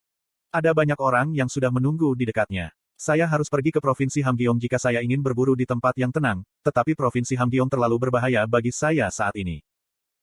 Permisi. Tepat ketika saya akan masuk, seseorang memulai percakapan. Itu adalah pria jangkung, tampak rata-rata dengan bahu bungkuk dan kacamata bundar. Saya tidak kenal dia, dia mungkin seorang agen. Iya nih. Apakah kamu mungkin di sini untuk berburu monster? Petik 2. Apakah kamu seorang agen? Ya, ini kartu nama saya. Saya mengambil kartu nama untuk saat ini. Saya tidak tahu siapa dia, tetapi seorang agen diperlukan untuk menjual tubuh monster. Tetapi ketika saya melihat nama dan logo perusahaan yang tertulis di kartu nama, saya ragu mata saya. Manajer Kepala Agen SH, Park Soo-hyuk. Petik 2. Tuan Park Soo-hyuk. Ya, senang bertemu denganmu. Pria itu tersenyum ketika merapikan pakaiannya yang lusuh. Taman Soo-hyuk. Saya tahu siapa dia. Memang, dia terlihat mirip dengan bagaimana saya menggambarkannya dalam novel saya. Park Soo-hyuk harus menjadi agen yang paling muncul dalam novel, karena SH agen akan menjadi agen terbesar Korea. Haha, kamu mungkin belum pernah mendengar tentangku. Saya memulai pekerjaan ini belum lama ini. Petik 2. Tapi untuk saat ini, dia sepertinya tidak terlalu baik. Aku tersenyum. Koneksi adalah salah satu aspek terpenting dalam kehidupan. Masa depan seseorang seringkali merupakan hasil dari hubungan buruk dan hubungan baik yang dibuat. Karena dunia ini masih dalam tahap awal, ada banyak yang saat ini lemah tetapi akan menjadi makmur di masa depan. Cara terbaik untuk menjadi dekat dengan orang terkenal adalah menjadi teman sebelum orang itu menjadi terkenal. SH agen, kurasa aku belum pernah mendengarnya sebelumnya. Satu-satunya hal yang mengganggu saya adalah bahwa koneksi ini seharusnya adalah milik Kim Soo-ho. Tetapi karena agen biasanya memiliki banyak klien, itu mungkin baik-baik saja. Rasanya seperti nama yang bisa dipercaya. Hahaha, terima kasih. Omong-omong. Saya mengeluarkan laptop saya secara alami dan memeriksa segala perubahan dalam pengaturan Park Soo-hyuk. Syukurlah, tidak ada, berarti kemampuannya yang luar biasa tidak berubah. Senjata utama saya adalah pistol. Apakah itu tidak apa-apa? Saya tidak berpikir mengapa itu akan menjadi masalah. Senjata atau pedang, tentara bayaran atau pemburu, tidak masalah bagiku. Pelanggan baru selalu diterima. Petik 2. Park Soo-hyuk mengulurkan tangannya dengan senyum cerah. 8 peluru dimuat di pistol saya. Setiap peluru sihir tingkat puncak berharga sekitar 150.000 won. Karena setiap monster peringkat rendah dihargai 300 sampai 400,000 won, aku tidak bisa menggunakan lebih dari 1 peluru per monster karena biaya agen yang harus kubayar. Dengan mengingat hal itu, saya berjalan ke lapangan. Park Soo-hyuk mengikuti saya dari belakang. Tampaknya dia dalam keadaan putus asa mengingat fakta bahwa agen tanpa kendaraan biasanya menunggu di luar lapangan. Ah, ada satu di sana. Setelah sekitar 30 menit berkeliaran, kami akhirnya menemukan monster. Tubuh besar dan gigi yang menonjol, itu adalah monster kelas 9 tingkat rendah yang disebut babi besi. Bagian, besi, dari namanya bukan karena ditutupi dengan besi, tetapi karena kulitnya lebih kuat dari besi. Aku pikir kita harus mengabaikan yang itu. Ketika saya mulai mendekatinya, Park Soo-hyuk menahan saya. Saya bertanya, mengapa? Iya nih. Mata Park Soo-hyuk sepertinya berkata, apakah saya perlu menjelaskan ini juga? Kamu tidak bisa membunuh babi besi dengan pistol. Bahkan menusuk kulit luarnya akan sulit. Petik 2. Tapi itu mahal. Iya nih. Harga monster dengan setia mengikuti hukum ekonomi pasar bebas. Monster seperti mayat hidup tidak memberikan manfaat dan karenanya tidak memiliki nilai. Akibatnya, monster seperti ini disubsidi oleh pemerintah. Bahkan jika itu mahal, menyerang itu bukan hal yang baik. Kamu hanya harus menunggu dan melihat. Aku mengeluarkan Desert Eagle-ku dan mengarahkannya ke depan. Laras senapan bersinar di bawah terik matahari. Tete tunggu 1 menit saja. Park Soo-hyuk membuat keributan, tapi saya tidak ragu. Saya menarik pelatuknya. Peluru itu melesat langsung ke tengah kepala babi besi, dan sebelum babi itu bahkan bisa menyadarinya, peluru itu merobek kulitnya yang seperti besi. Tidak ada yang bisa dilakukan dengan otaknya menembus. Itu jatuh tak berdaya. Sempurna. Kekuatan senjata dan keterampilanku memuaskan. Saya telah mengenai titik vital babi besi dengan akurasi yang tepat. Wow. Di sebelah saya, Taman Soo-hyuk berseru kagum. Oh, dan omong-omong, pengaturan yang saya tambahkan ke Desert Eagle saya sederhana dan efektif. Sama dengan. Saat monster satu tembakan terbunuh oleh Desert Eagle, kekuatan serangannya diperkuat. Menggunakan peringkat menengah rendah sebagai standar, 1% peningkatan kekuatan serangan per kill. Pembunuhan berulang dari monster dengan peringkat yang sama akan sedikit menurunkan jumlah peningkatan kekuatan serangan. Sama dengan. Dengan membuat batasan yang mengharuskan saya melakukan upaya, saya menambahkan efek yang relatif baik untuk SP yang saya habiskan. Begitu, bersihkan, bukan. Petik 2. Sekali lagi, saya merasa yakin dengan pilihan senjata saya. Memotong dari jauh tanpa mendekat, itu adalah metode berburu yang sempurna dengan risiko rendah dan ketegangan rendah. Itu senjata yang hebat. Tembak jitu Anda juga luar biasa. Petik 2. Haha, aku tersanjung. Saya berbicara ketika saya menunjuk mayat babi besi itu. Jadi berapa harganya? Itu terlihat sangat mahal. Petik 2. Yah, babi besi sudah mahal dan karena mayat ini dalam kondisi yang baik, bahkan setelah biaya, itu harus setidaknya 600. Tidak, 800.000 won. Wow. Tahan, biarkan aku menyimpan mayatnya dulu. Petik 2. Park Soo-hyuk mengeluarkan kantong dari tasnya. Seharusnya kantong ajaib dengan sihir ekspansi ruang. Melihatnya berjuang untuk memasukkan babi ke dalam kantong, saya meraih kaki depan babi itu. Aku akan membantu. Terima kasih. Petik 2. Ini sangat berat. Tapi memikirkannya sekarang, stat kekuatanku juga tidak setinggi itu. Oke, Tuhan. Wow, ini sangat berat. Apakah kamu bukan agen? Haruskah Anda mengetahui hal ini sebelumnya? Petik 2. Kamu benar. Aku akan memegang kaki belakangnya. Anda memegang bagian depan. Tunggu, bukankah kita harus membawa kantong itu sesudahnya? Petik 2. Jangan khawatir, apapun di dalam kantong akan dipotong beratnya menjadi 2. Petik 2. Hanya setengah. Saya tidak bisa menahan nafas. Memang, Kim Suho hanya bertemu Park Soo-hyuk di tahun ketiganya. Park Soo-hyuk bahkan dalam kondisi yang buruk, jadi sekarang. Yah, saya hanya bisa bersyukur bahwa dia tidak kelaparan sampai mati. Ayo, beri kekuatan lebih ke dalamnya. Maaf, aku tidak makan siang. Setelah 1 jam mengeluh dan mengerang, akhirnya kami berhasil memasukkan babi ke dalam kantong. Wah, saya jatuh di tanah, kelelahan. Kekuatan dan stamina statku harus meningkat dengan itu. Petik 2. Sudah jam 7. Sebelum saya perhatikan, matahari telah terbenam dan kegelapan telah turun di lapangan. Pilek yang menakutkan menyelimuti tubuh saya. Dari kelihatannya, perburuan hari ini akan berakhir dengan pembunuhan yang satu ini. Meskipun saya merasa sedikit menyesal pada pemborosan waktu, saya tidak terlalu sedih karena saya harus membuat koneksi yang berharga. Jadi bagaimana kita mengembalikan ini? Jangan khawatir tentang itu. Jika sepertinya kami benar-benar tidak bisa, kami hanya perlu menelepon 119.1. Kita hanya perlu mengganti mereka untuk perjalanan. Petik 2. Itu cerdik. Kami tertawa bersama. Pada saat itu. Tahan. Berdesir. Suara samar terdengar dari pohon. Set. Aku mengambil pistolku sekali lagi dengan jari telunjukku di mulutku. Kemudian, saya menembak ke arah suara. Gedebuk. Tidak ada teriakan, hanya suara tubuh gemuk yang jatuh yang terdengar. Hah? Apa yang terjadi? Ini pelikan hitam. Iya nih. Park Soo-hyuk mungkin tidak bisa melihat apa-apa, tetapi saya bisa melihatnya dengan jelas. Mata saya bisa melihat ribuan mil jauhnya. Petik 2. Pelican hitam. Ya, luar biasa, kita harus mengambil yang ini juga. Petik 2. 1. 119 adalah nomor kontak darurat Korea. Chapter 19. Jumat pagi, saya membuka mata saya saat di tempat tidur. Seluruh tubuh saya langsung terasa sakit. Babi besi dan pelican hitam. Tidak peduli seberapa banyak aku memikirkannya, monster yang aku buru kemarin terlalu berat. Syukurlah, saya berhasil kembali sebelum jam malam. Kalau tidak, saya akan menghadapi hukuman disiplin di atas poin minus. Ark. Untungnya, hari ini adalah hari Jumat, jadi tidak ada kelas yang mengharuskan saya untuk menggunakan tubuh saya. Bangun dengan lelah, saya memeriksa jam tangan pintar saya terlebih dahulu. Ada 3 pesan yang tak terlihat.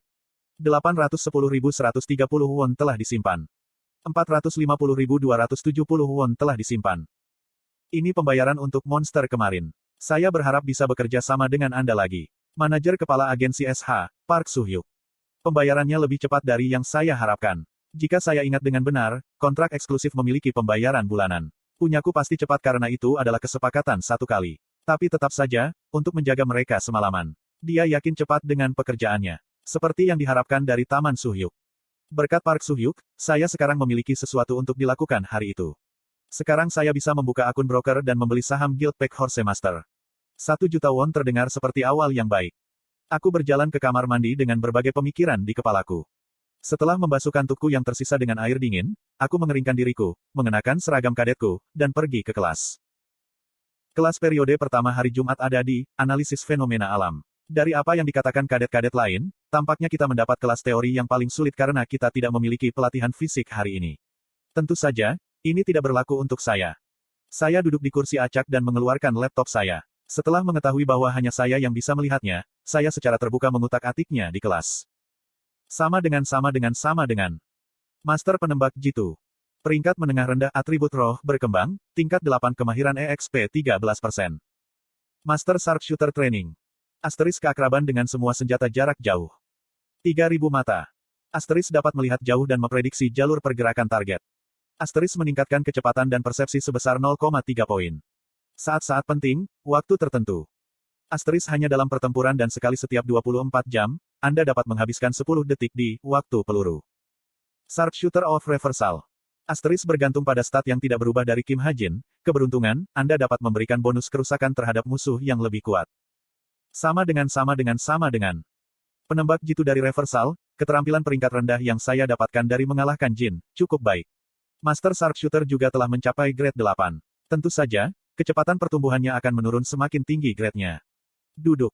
Sementara saya mengamati pertumbuhan saya dengan gembira, profesor itu masuk. Ada ujian tertulis hari ini seperti yang aku sebutkan terakhir kali. Tes diumumkan tiba-tiba, erangan yang tulus meletus dari Taruna. Sepertinya saya bukan satu-satunya yang sekarang mendengar tentang ini. Sangat, saya sama sekali tidak belajar. Petik 2. Di depanku, Chae Nayun bergumam putus asa. Kim Soo-ho, yang duduk di sebelahnya, segera menunjukkan kepadanya catatan yang saya ambil kemarin. Chae Nayun terbatuk karena malu. Sekarang, tenanglah. Profesor itu membungkam para kadet dengan nada tidak berperasaan sebelum membagikan lembar ujian. Setelah beberapa kali bunyi kertas bergemeretak, saya juga menerima lembar ujian. Masalah 1. Jelaskan monster itu, Pygmalion. Masalah 2. Jelaskan 9 kejahatan, Jin. Masalah 3. Nyatakan atribut yang dapat dimanifestasikan manusia di alam fenomena. Masalah 4. Kesulitan dan ambiguitas masalah lebih tinggi dari apa yang saya bayangkan. Taruna lain juga menghela nafas saat mereka melirik masalah. Tetapi saya berbeda. Saya punya jawaban untuk semua masalah di laptop saya. Pygmalions adalah Fallen Ghost yang kecerdasannya melebihi manusia. Mereka tidak dapat dilihat di alam fenomena, dan mereka bertindak sebagai manusia setelah memilikinya. Karena perilaku ini, beberapa berpendapat bahwa mereka harus diklasifikasikan sebagai jin.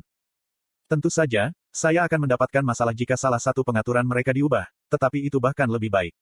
Itu berarti saya akan belajar lebih banyak tentang pengaturan yang telah berubah. Apa? Setelah saya hampir selesai menulis semua jawaban. Apa yang terjadi? Laptop saya tiba-tiba mati. Yaitu, garis hidup saya ditutup. Saya mulai berkeringat karena kejadian yang tidak terduga. Dan karena saya berada di tengah ujian, tidak ada yang bisa saya lakukan.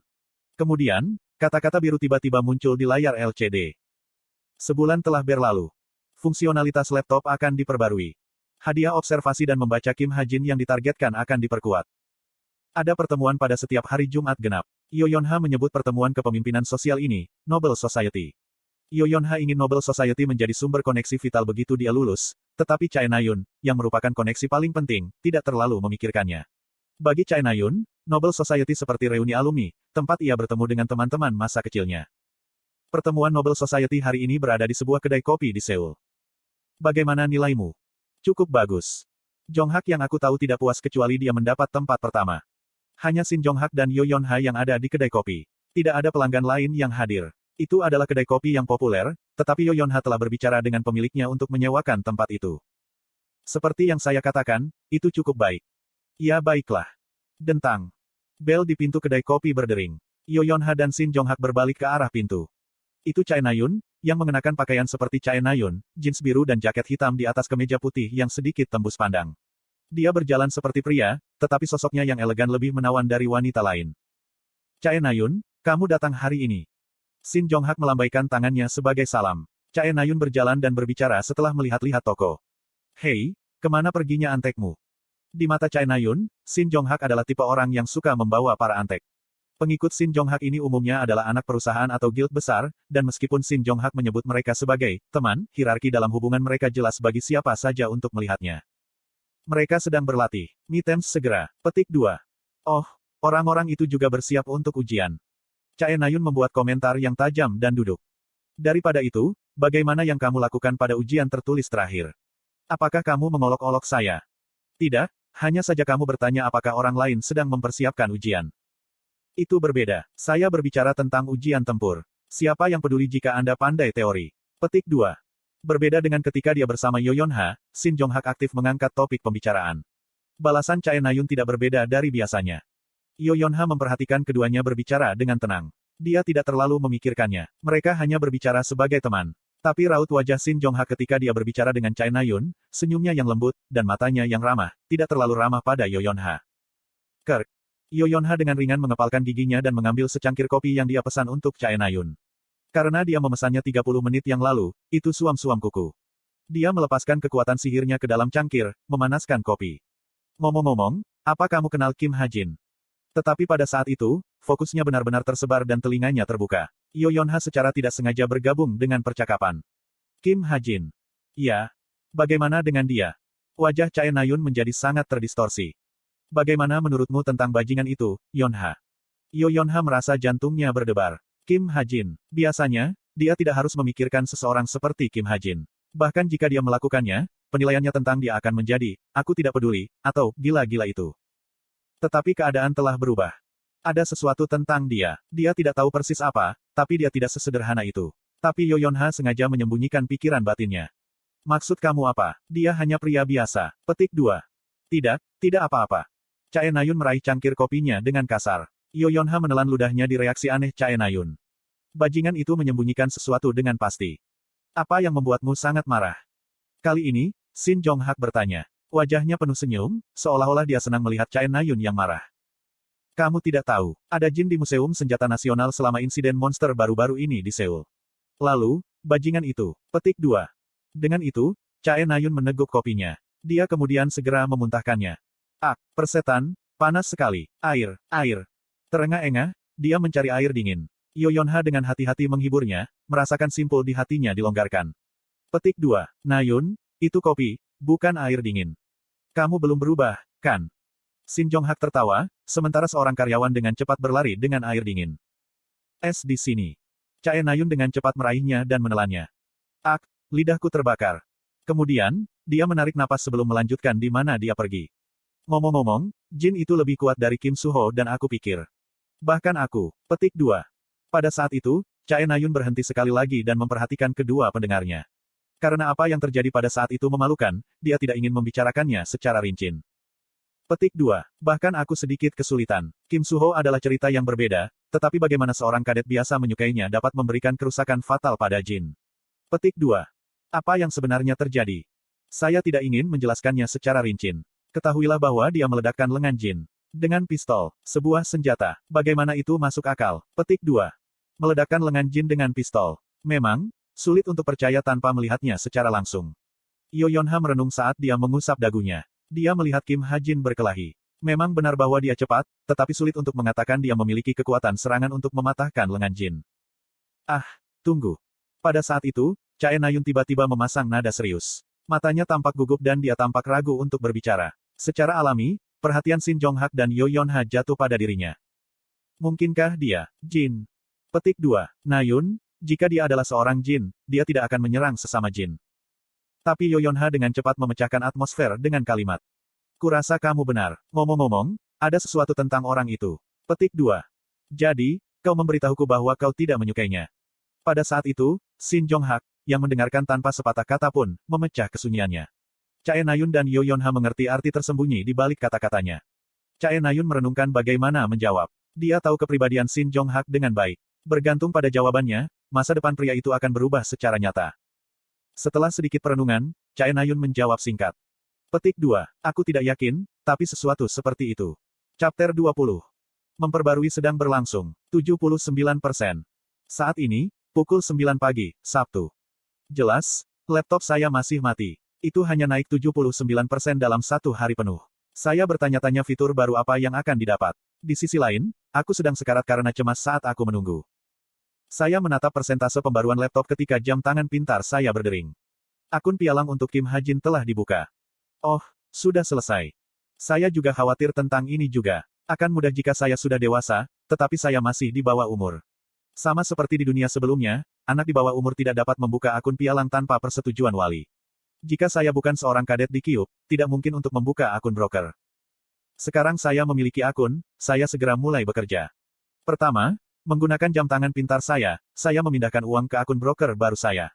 1 juta won dari perburuan monster sebelumnya dan 2 juta won yang sudah kumiliki, total 3 juta. Itu adalah perubahan kantong dibandingkan dengan apa yang dimiliki banyak pedagang lain, tetapi itu cukup untuk memulai saya. Saya membuka program perdagangan saham. Pasar saham Guild beroperasi pada akhir pekan untuk membedakannya dari pasar saham normal. Persekutuan, Tuan Kuda Gila. Serikat Guru Peckhorse terdaftar di bursa. Setiap saham bernilai 170 won. Karena saya tidak memiliki pengetahuan tentang hal-hal rumit seperti penjualan saham pendek, pembelian saham pendek, dan fluktuasi harga, saya hanya membeli sebanyak yang saya bisa. 17.647 saham dari Guild, Master Kuda Gila, dibeli. Tidak butuh waktu lama. Tapi karena rasanya agak aneh untuk pergi begitu saja, saya mencari papan forum yang berhubungan dengan stok. Mengumpulkan orang-orang yang menikmati pertukaran saham.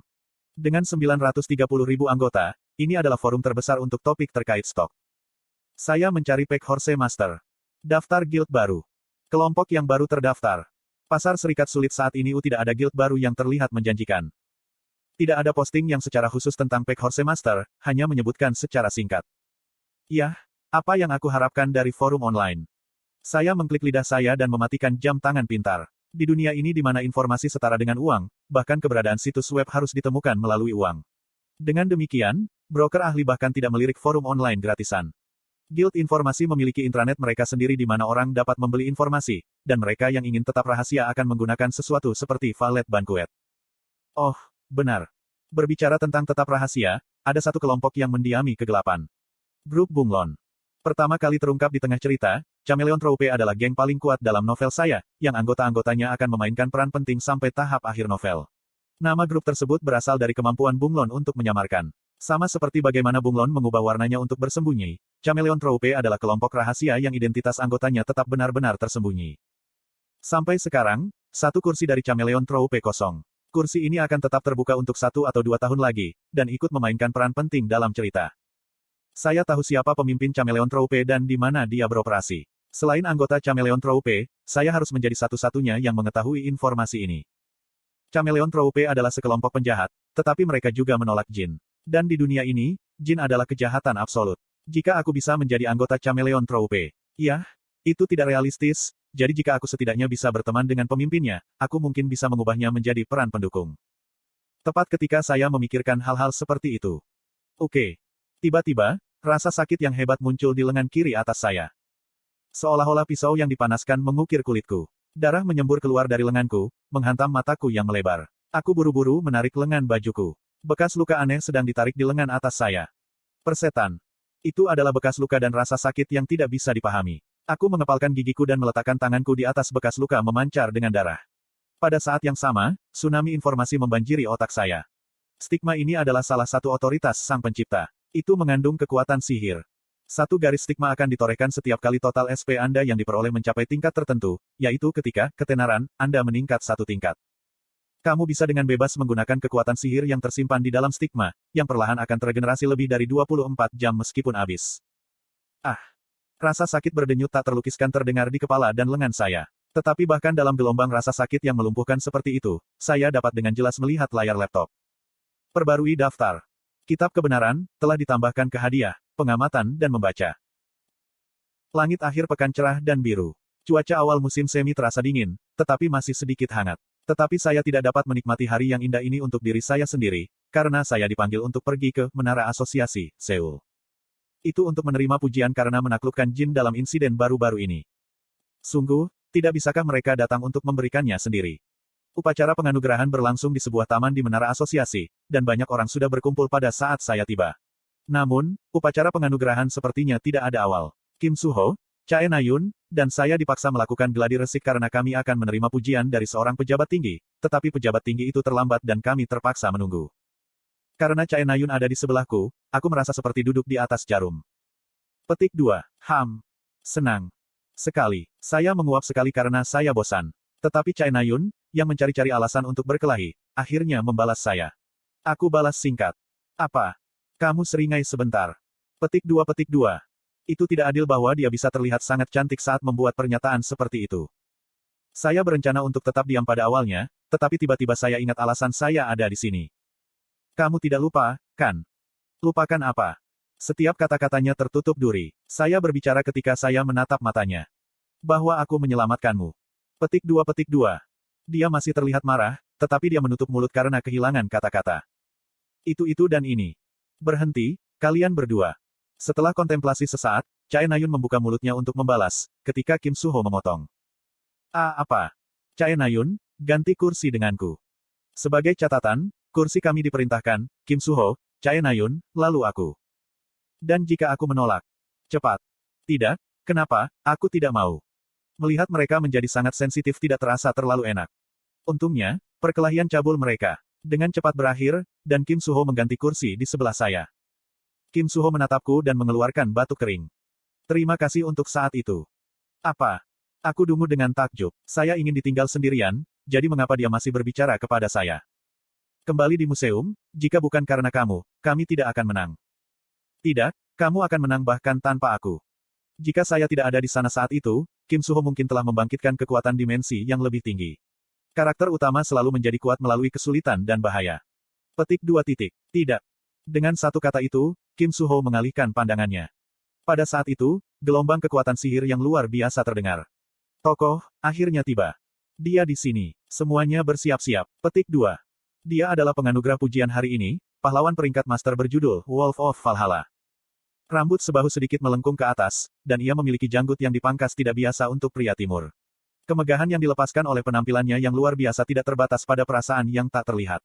Seolah angin bertiup, setiap langkahnya menyebabkan gelombang tipis kekuatan sihir. Kekuatan mentahnya telah mencapai ranah di mana bahkan dia tidak bisa sepenuhnya mengendalikannya.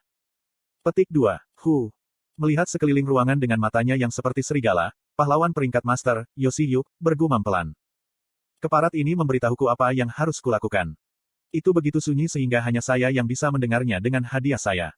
Dengan kesombongan moderat dan sikap lesu, Yoshi-hyuk mendorong kembali para tamu yang berbondong-bondong ke arahnya. Dia berjalan ke podium dengan memerintah. Para pelayannya berlari dan menyerahkan sebuah kertas yang berisi daftar urutan upacara. Mengklik lidahnya, Yoshi-hyuk melirik kertas itu sebelum membuangnya. Para pelayannya mengambil kertas yang dibuang dan lari. Sekarang, upacara penganugerahan akan dimulai. Tuan rumah mengumumkan dimulainya upacara. Pujian akan dianugerahkan oleh pahlawan peringkat master peringkat 37, Sir Yoshi-hyuk. Saat kami berlatih, Kim Suho, Chae Na-yun, dan aku berjalan ke podium. Yoshi-hyuk menyeringai begitu dia melihat Kim Suho. Apakah kamu Kim Suho? Iya nih. Saya bisa mengerti mengapa orang-orang itu menginginkan Anda. Petik 2. Minat yang kuat tercermin di mata Yoshi-hyuk. Dengan kebaikan yang tidak biasa, Yoshi-hyuk menasehati Kim Suho. Jangan bergabung dengan asosiasi. Bahkan mungkin lebih baik untuk bergabung dengan hamparan luas dan menjadi pemburu. Menjadi pahlawan tidak lain adalah beban tanggung jawab dan bukan kesenangan. Petik 2. Petik 2. Tetap saja, pahlawan cocok dengan kepribadianku. Kim Suho mengungkapkan penolakan yang jelas dengan senyum. Sebagai tanggapan, sudut mulut Yo Si-hyuk berputar. Kamu orang yang membosankan. Baik, dan Anda, sudah lama, kan? Petik 2. Kali ini, itu Chae Na-yun. Ketika matanya bertemu dengannya, dia membuat ekspresi pahit. Petik 2. Sudah lama. Ayahmu menyuruhku untuk menjagamu, tapi aku tidak berencana melakukan itu. Aku, Tuan. Aku bukan tuanmu. Pengguna busur seperti Anda pikir Anda bisa memanggil saya Tuan. Kamu mau mati. Pada celaan terbuka, Chae Na-yun hanya menjulurkan mulutnya cemberut. Melihatnya menjadi begitu menyedihkan, aku berjuang untuk menahan tawa. Dan siapa Anda? Aku Kadet Kim Ha-jin. Oh baiklah. Itu untuk saya. Perlakuan yang sama sekali berbeda dari apa yang didapatkan Kim Suho dan Chae Na-yun. Tampaknya ketidakpedulian benar-benar lebih menyakitkan daripada kebencian.